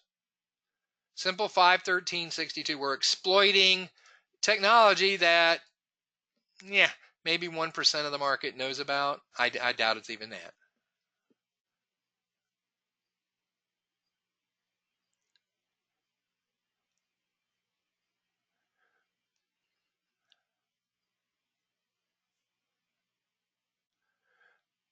Depends on what you're trading as far as when you would use the 40%. There's trades where I can't even go 8% and I'm out because I'm using, I'm burst trading and I'm using POT technology and fast or tab 29. It's just, that's the nature of the beast. I don't want to be in losing positions.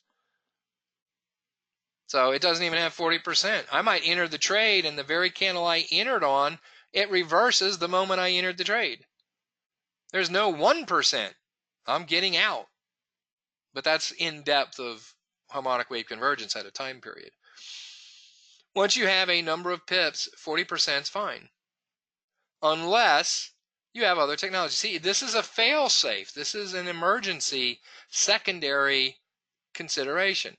If my price doesn't cross the 62 and comes up high enough, then I want the 40% to take me out, as in the case of if it had come up here. It would hit my 40% before it had a chance to hit the 62. That's just part of trading. I don't cry if it goes up and hits the 62 and bounces. Why? Because I'm an EA. I'm a robot. I do the same thing every time, and I don't worry about what happens in that trade because I know that KSP will give me massive pips, and I'm going to lose some in that process. You can't evaluate the individual trade.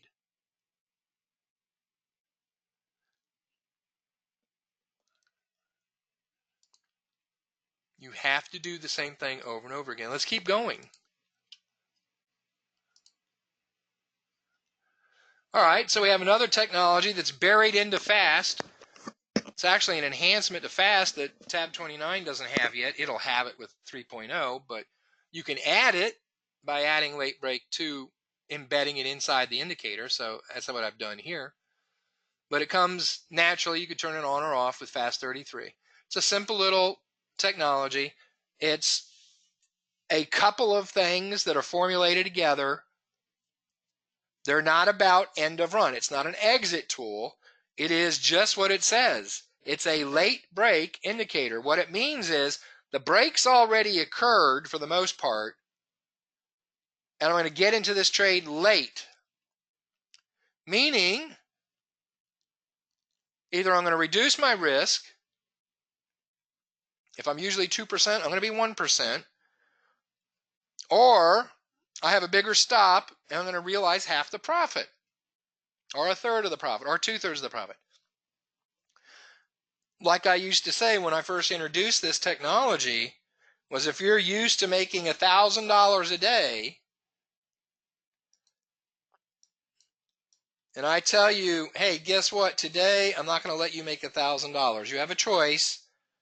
I'm going to cut you off at 500, or you could just go back to bed and make zero. The wise trader is going to say, fine, I like making my $1,000 per day, but if I absolutely can't today, I'll take 500. So late break is essentially a pro-trend technology which allows you to get into a trade after the break has already occurred. In this particular case, and it is a closed candle situation, just like the hull, it's very sensitive to the 15% line, which you can't see, but it exists right here. That would be 85 at the top and 15 on the bottom. So it's just below our colored thresholds of 89 and 11. And when late break closes that on a candle, and that's why I drew this arrow down, this candle close right here was the late break entry, which means what? Still have to have that stop. So I'm getting in the trade late. Okay. Well, gee, instead of 50 pips down, I get 43. Right? Instead of the second entry where I got 50, okay, I get, whatever. So late break is a cool technology. In this particular case, a wedge, maybe I was hesitant because I would have liked to have seen it bounce off the wedge, but it didn't. But it did bounce off the fork. And then I see that big long wick and I go, oh my, that's a big fat rejection. And late break just said, oh, you're good to go in the sell. And so you can enter it here. So if you didn't get the pitchfork trade, you can get the late break trade. You're still in it before it breaks the wedge.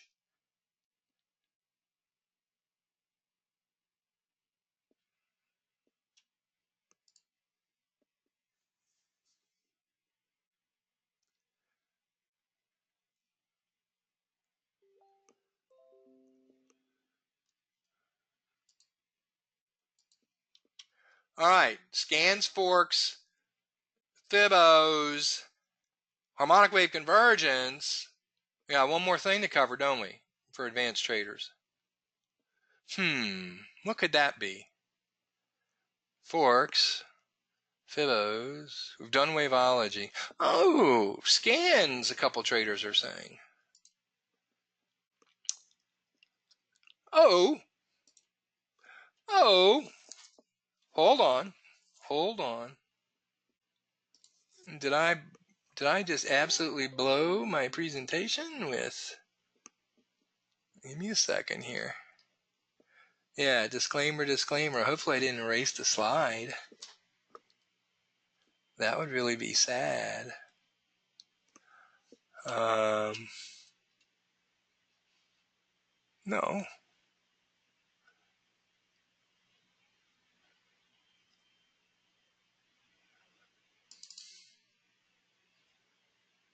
All right. Nope, no part 3.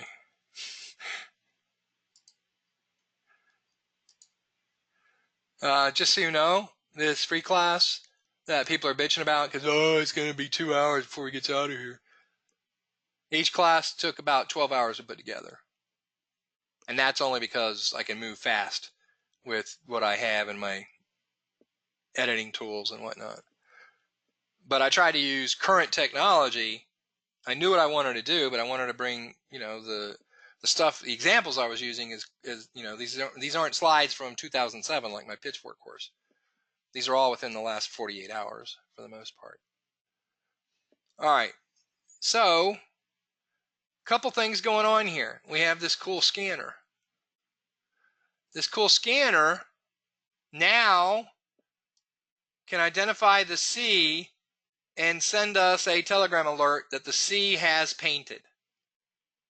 We don't wait till it gets down here and then paints the paint and shows us where a D might be. It gets up here, it does the paint and sends us a notice. Now, we use that extensively for drawing these things called pitchforks. And I don't have one on here because that wasn't the point of this exercise, although I could have kinda. So this is actually a 5-minute scan. An advantage of TradingView is you can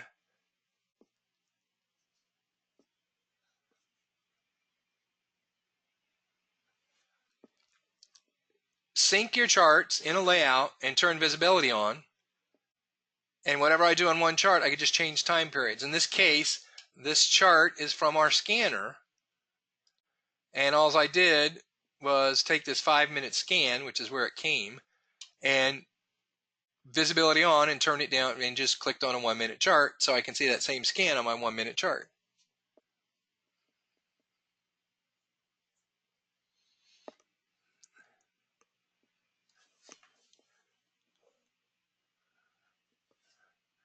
What are the channels here?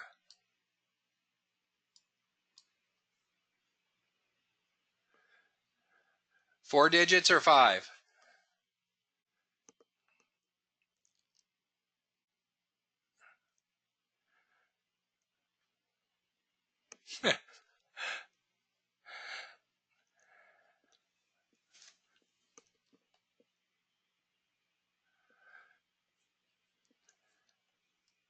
Yeah, it's 18 pips, not 180, because it's a 5-minute scan. No, not 5. These are 5 digits.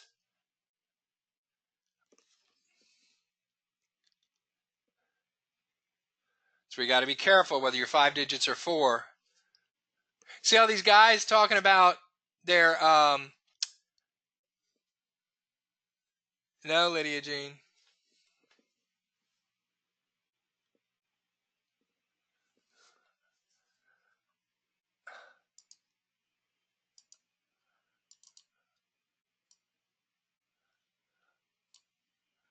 I can't make it bigger. See, there's 5 digits.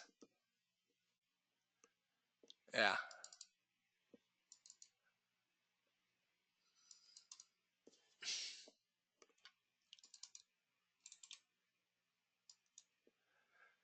But this is what I wanted you to see. Let me move it some since.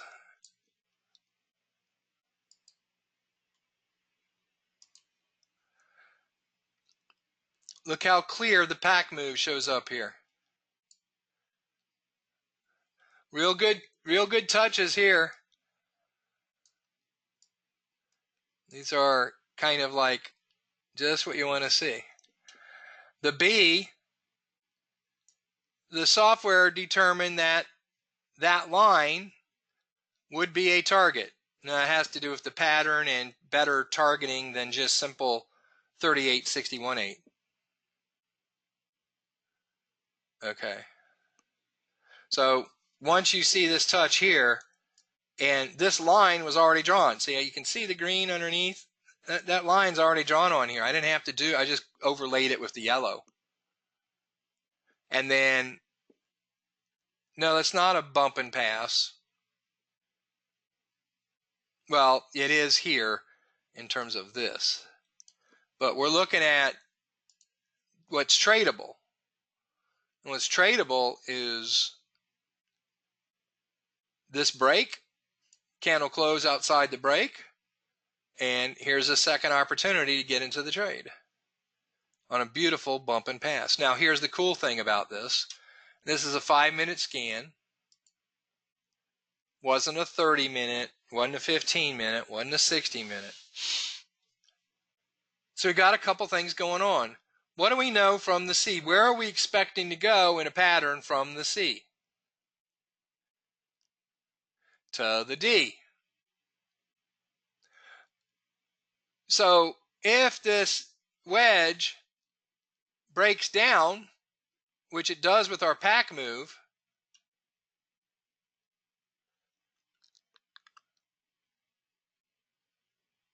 we have the chance to take this down to the D. Not just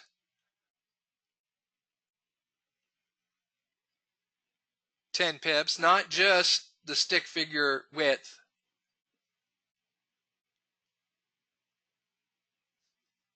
In this case, 18 pips.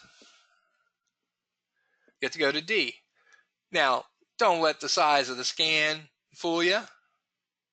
This could be a 15-minute scan that I bring down, or a 15-minute scan that I draw a wedge on and bring down to my 1-minute chart or my 5-minute chart, because I can see things like pack moves that you're not going to see at the upper level. Not always clearly. Just depends on the timing of it.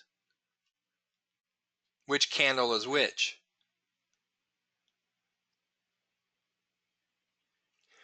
This is the true benefit of multiple time frame analysis. Think of this. Let's draw a line on the chart. It's supposed to be horizontal. Do it here where I know I can get it horizontal. Okay. And I have a 5-minute candle.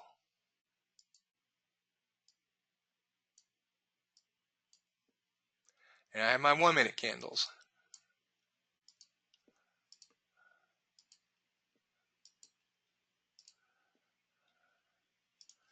And price starts here. And it's dropping, and it's dropping, and it's dropping, and it's dropping.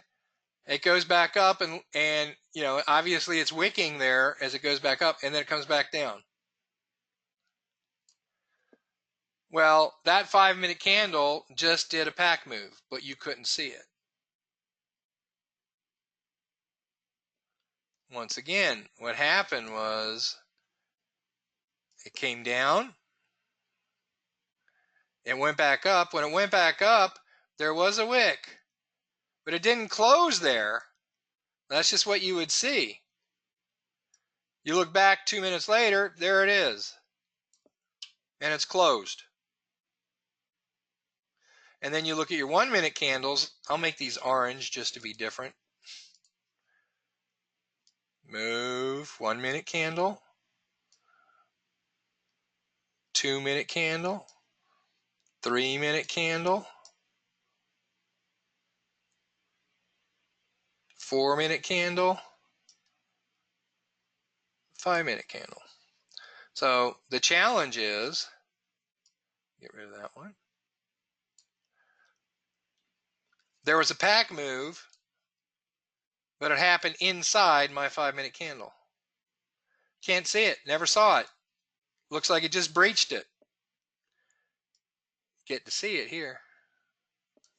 Does that make sense? This is a 1-minute chart. This is your 1-minute chart.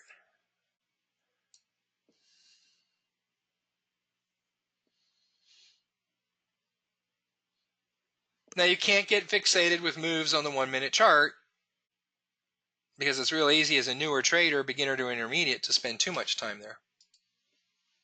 And you'll get killed by the fast action and the whipsaw. But if you know how to read your 5-minute chart or your 15-minute chart, and you're just looking for precision on your 1-minute chart, you can find it.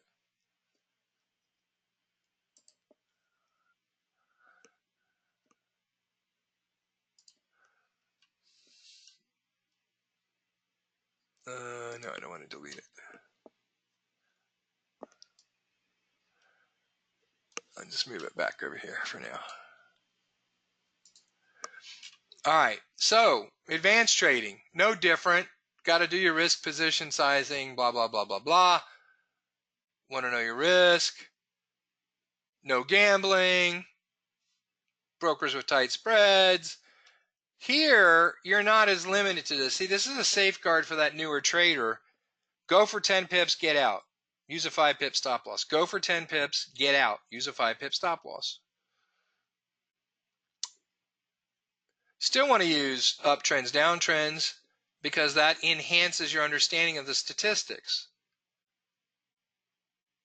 Breakout 64% of the time in the direction of the previous trend. 75% of the time it's going to get to that first target. New trader, exit out 100% first target. Advanced trader, exit out 25% first target. Depends on what you have going on. If you noticed in some of these, in terms of harmonic wave convergence, which is why I always put both tab 29 and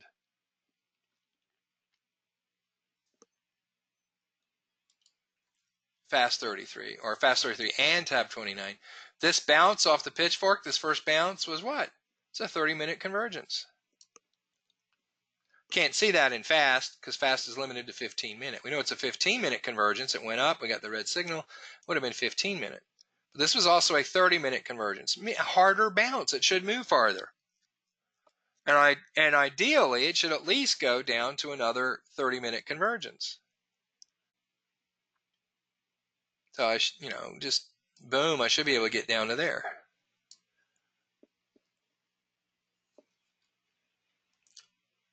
So the harmonic wave convergence can help tell you the strength of the move and potentially the longevity of the move. All right. So advanced traders, you can use the Hall just like intermediates. You can use forks. You'll find wedges in forks. You can use scans. Fast 33, tab 29, 513.62, late break. You have a whole arsenal. This is the stuff we've been doing for the last 6 months, in some cases, the last years, for those of you that have been coming to, my live sessions. Monday, Wednesday right now, Disruptive Traders TV. And this is what we cover: how to optimize pitchforks, how to optimize harmonic scans, how to optimize harmonic wave convergence. It ain't stuff a new trader is going to get down in 30 days. But if you take the reality of having a vehicle that can make you financially free, that can get you away from a job, could bring a spouse home, could buy your parents' house, however you want to take it, it's just the road you have to pay. Kids go off to school, to a 4-year school. 78% of them take 5 years to finish a 4-year education. They're taking less classes, they're working some. No, I've got about 5 minutes. So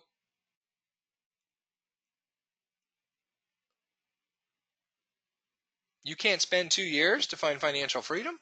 Come on. It just depends on what you want. Like I said, it ain't for everybody. Not going to do a sales job on it. All right, Trade Compass. For those of you in EA Economy, those of you who have heard about EA Economy, Trade Compass will be released for sale this week, is my understanding. Today's Thursday. That means, or Wednesday. It means we got 2 days, but it's supposed to be released this week. So I'm not operating here or presenting as a representative of Economy or Trade Compass or acting in any official capacity on behalf of Economy.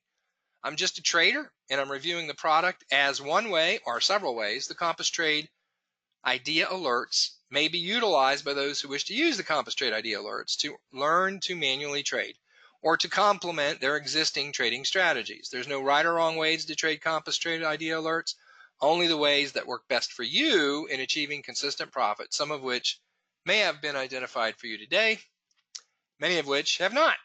The power within Trade Compass product is its ability to perform well for any level of skill that a trader may have, and yet provide opportunity for growth as a trader while doing so. As always, any material or presentation thereof is intended for informational educational purposes only. This is not trade or financial advice. Trading is risky. You may lose some or all of your money. Most traders do lose money. Past performance does not guarantee future results. This is not a solicitation to invest. All right, so it's pretty simple. The Trade Compass product gives you a telegram right now, which is temporary, because it'll be secure with the product release, or so I'm told. And they're all going to be similar.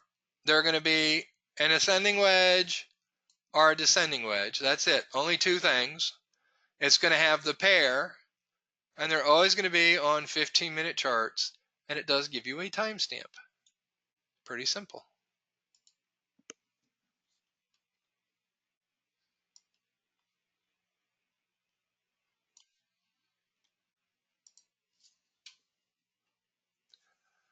And I blew one up here, just so you can see that clearly.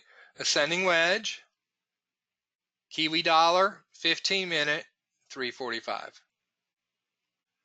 The last one I did, the last one I got this afternoon, I came back and saw there was one at 345.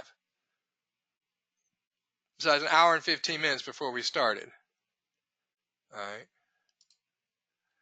So here it is. Aussie USD. I know it says 5, brought down from 15. Guess what? Pretty easy to pinpoint it on my 5-minute chart.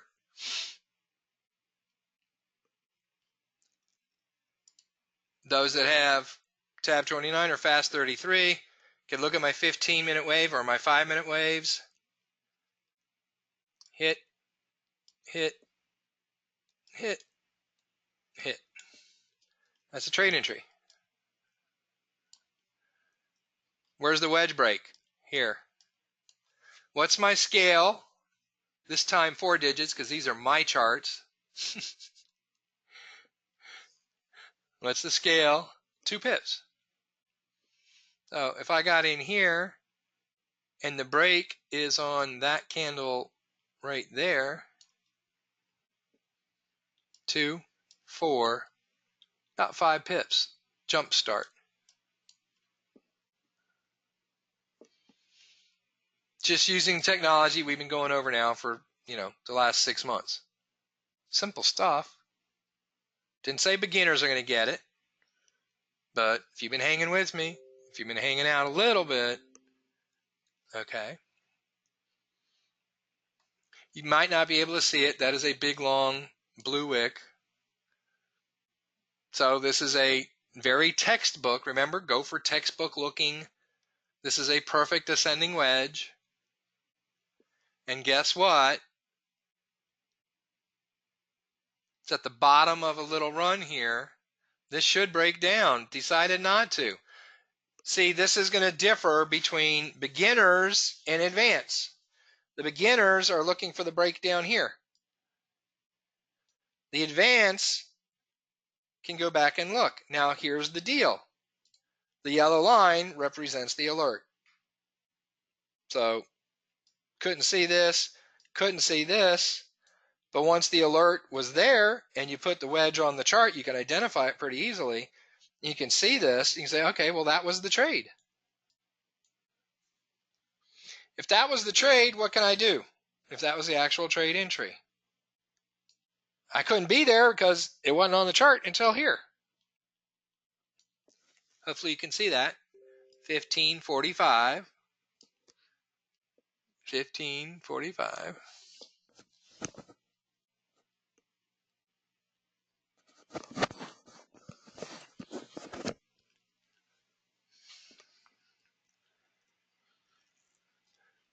What can I do? Here's price. What can I do?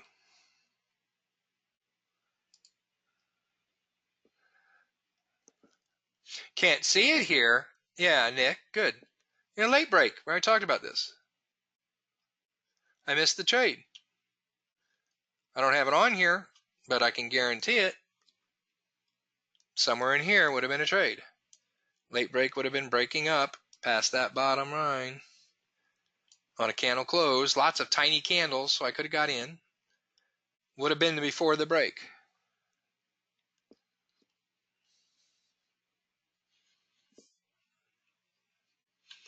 Now, the benefit of trading view charts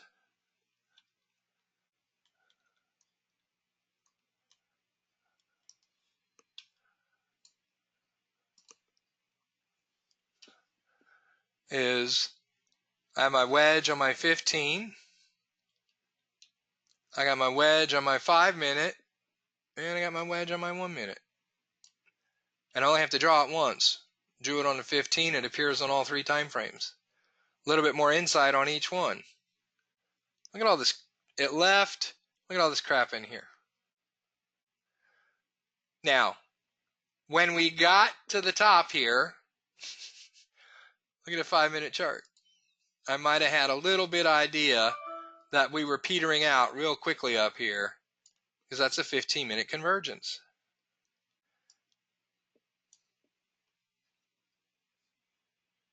And so I'm taking a trade based on a 15-minute wedge. I don't think I want to stay in it much after that. And so guess what? Depending on when I got in, if I'm the young trader, this is where I get in.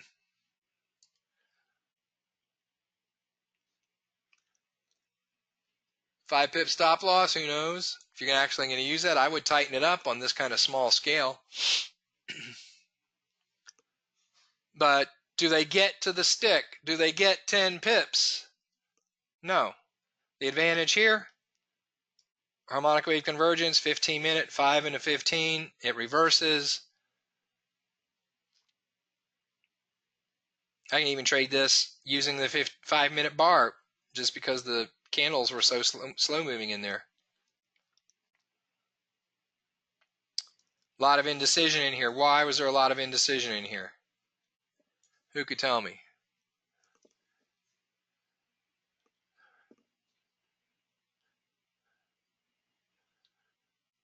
Why was there a lot of indecision there? Well, the wicks are telling you that, but why were the wicks indecisive?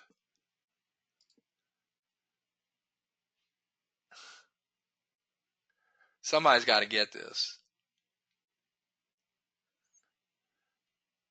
Are you getting close, Nick?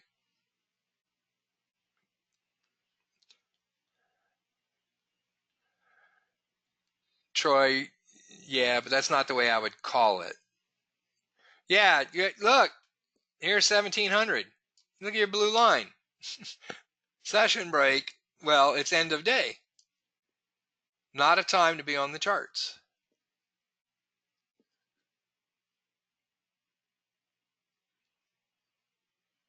Your spread's going to be going through the roof for one. But my point being, besides that, that's just an incidental. My point being, tools that we have will help us get out of that trade. We probably got out +1, +2. If we entered with late break, we might have squeezed 3, 4, 5 pips. Just depends, since I didn't have late break on here. But we wouldn't have been looking for a target up here. There's my 10 pip target. That's my 5 pip target. There's my 10 pip target. We wouldn't have been looking for that. So the people that want to play old paradigm in the new paradigm, the people that want to play old paradigm with, well, I'll set my limit order for 10 pips. I'll put an alert on the 10 pip line. Didn't get anywhere.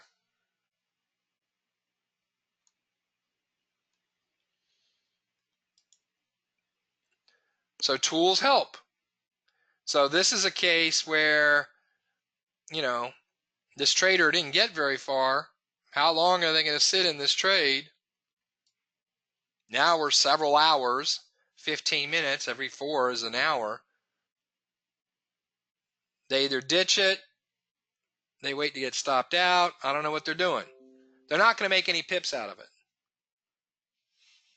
We're going to get out, be done with it, on to the next trade.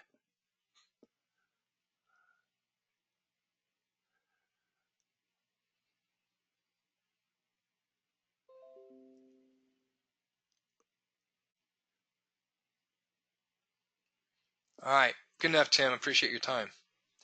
So we could do the same thing, just repeat, but the reality is you need practice. I want you to look at what you see on your screen right now, and I want one more thing identified.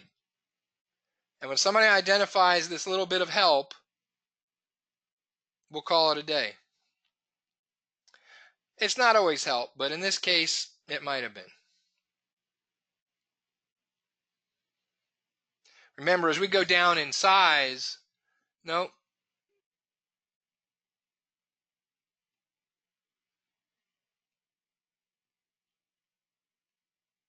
Nope.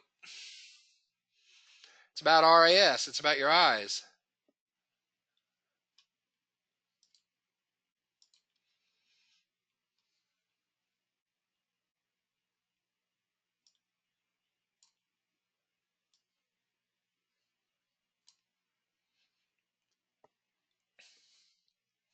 False break, break.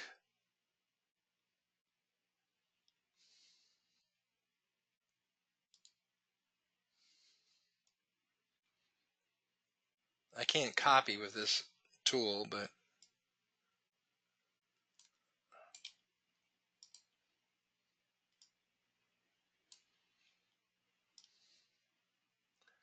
let's start a little bit early. It's going to be real close.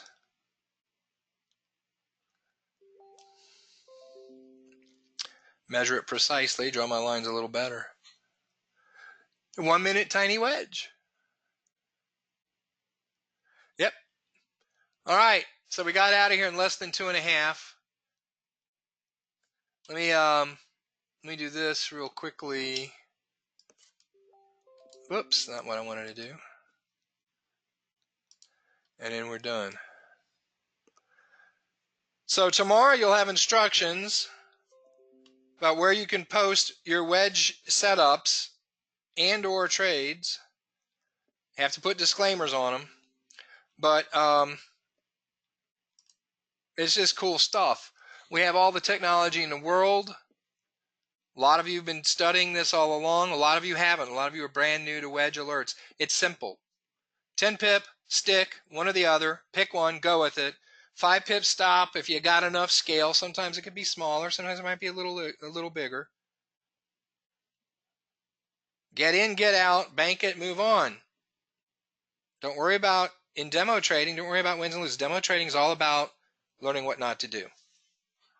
All right.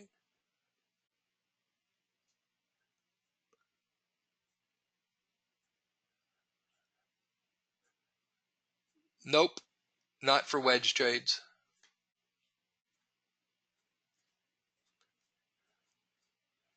We'll look at the trader submitting them, the coaches in the wedge group. We'll look at the trader submitting them, and we'll identify where they are. This is why the posting requirements have to reflect it.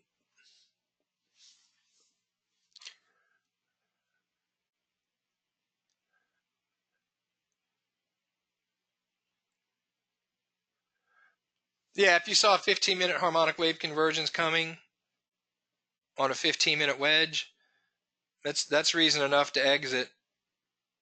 Or, you can play the game where you take 50% profit and keep the other 50%, move the stop loss to break even, just in case your 15-minute convergent snakes.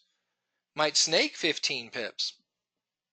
Hey, if I got 10 pips and it's going to snake 15 more, I'm going to want to be in there, right? But you can do it safely. You can lock in 5 pip, close down, leg down 50% for the 10, and move your stop loss to 5 pips. So second set is going to go out at least plus 5.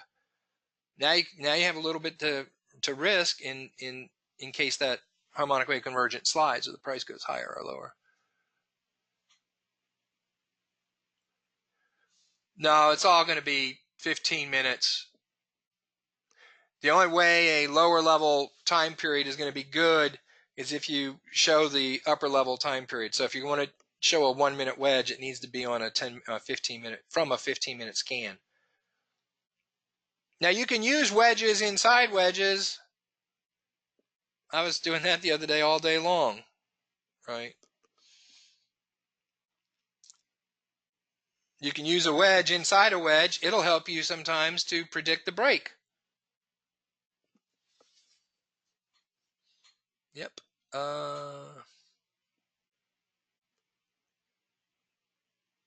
Well, since they're based on highs and lows wicks, you're going to have to see it on the 15 if you can see it on the 5.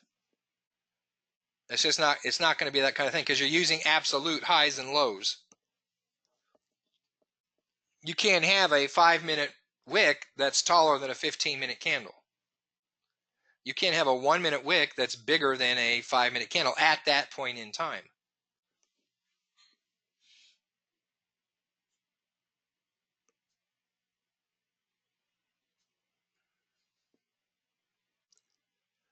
Send me an email, Shecky.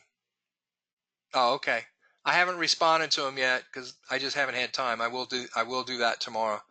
Instructions and payment and t-shirt size for all of those coming to Atlanta. All right. Well, no questions beyond the few that we've had. That either means I've bored you to death or we did a good job and you're okay. Wedges can be pretty simple. And the thing is, they're everywhere. And when you see them now, you'll see their impact on everything else you've been doing. Fibbos, pitchforks, harmonic scans, the C to D move. We've got clay wave. You know, there was several clay wave examples. I didn't even get to them all. Energy points, trend lines in the indicator, trend lines in price, all sorts of stuff to assist you. So that's what's cool about wedges is they get you started. So if you're a new trader, like I said, don't let this overwhelm you. Take the compass alerts and run with it. If you're a brand new trader, that should be probably why you're here.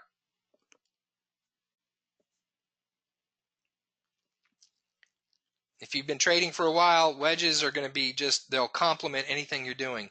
And for those that want to see, let me just do one last thing and I'll close it out. Let me see, I had it up somewhere. Oh, hold on. Here it is. So look at that. So 345, there was the one I did up here for you. And since then, there's been 1, 2, 3, 4, 5 more. You'll see easily 30 to 50 wedge alerts a day. Easy. If you just take the ones that you can in a 3 or 4 hour stretch, you could make 2 and 3 times what you're making with an EA in a week. Easy. There are wedge alerts on the scanner. There's just not nearly as many of them. And a good many of them are on crypto, and they're not really tradable.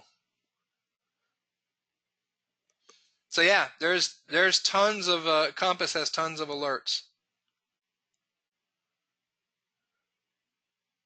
Most of the beginning traders who are doing simple technologies are getting between 88 and 9 out of 10. About 80 to 90% of them are giving them their pips.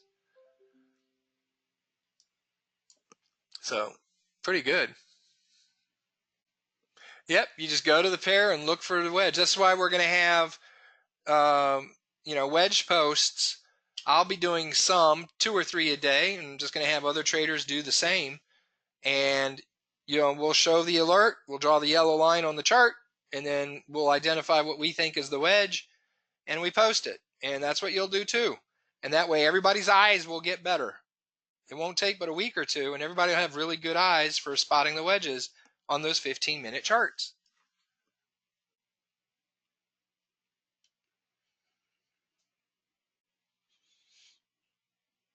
You take wedge alerts on your phone. You can MT4. You can draw wedges on your phone. We got traders doing that left and right. You don't drive 24 hours a day, do you? You got to have some days off. Yes, you do. No, you don't. There's laws against that.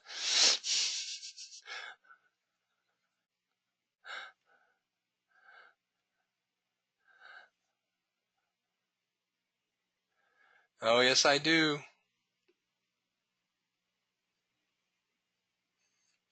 Well, you might drive 24 hours, but then you have mandatory breaks. Yeah.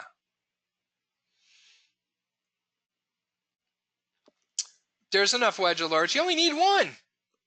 Guys, 2 pips into a 10 pip stop loss, 2% into a 10 pip stop loss. You're using 5 pip stop loss most of the time. And the trade goes 10 pips. You've just made 4%.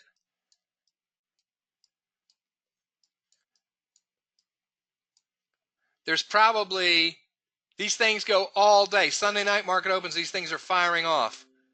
Friday until 5 o'clock Friday afternoon. I mean, there's probably 300 plus alerts a week.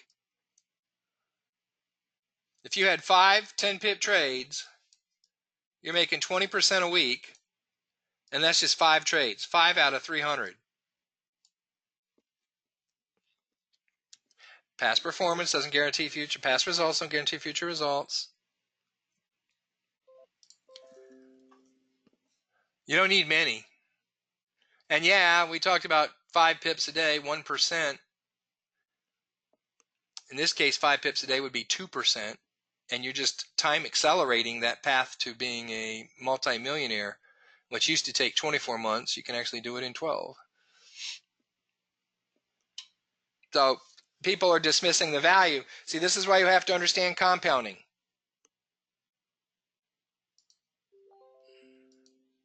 Don't let those guys, you know, I made 680. I see this all the time. You even see it live on their charts. Plus, come on, Steve. It's upper right-hand corner. Plus 520. Trading US 30 on FX Choice, that's 52 pips. I'm not saying that's a bad trade, but I talked to somebody doing this the other day. That 520 pips is a 500 pip stop loss. Or we can call it 52 with a 50 pip stop loss. There's 2%. You can make 2% with 5 pips. 2%, 5 pips. So this just looks psychologically appealing. The reality is it's not as great as they're trying to make it. Yeah, Steve. Yep. Yeah, I talked to him pretty extensively the other day.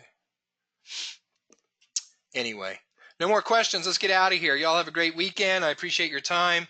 Remember, life can be short, sometimes even shorter than that. So for the people you care and love, let them know you care and love them. I love you guys for being here. And look for the PDF sometime not too early tomorrow, but tomorrow, which will have links to the part 1 and this, as well as the group resource page that you'll be posting wedges to. And once you start posting wedges in there, get your friends, because these are easy pips. These are going to be the easiest pips you guys ever made. Trust me. Just follow the rules. Let's go. All right.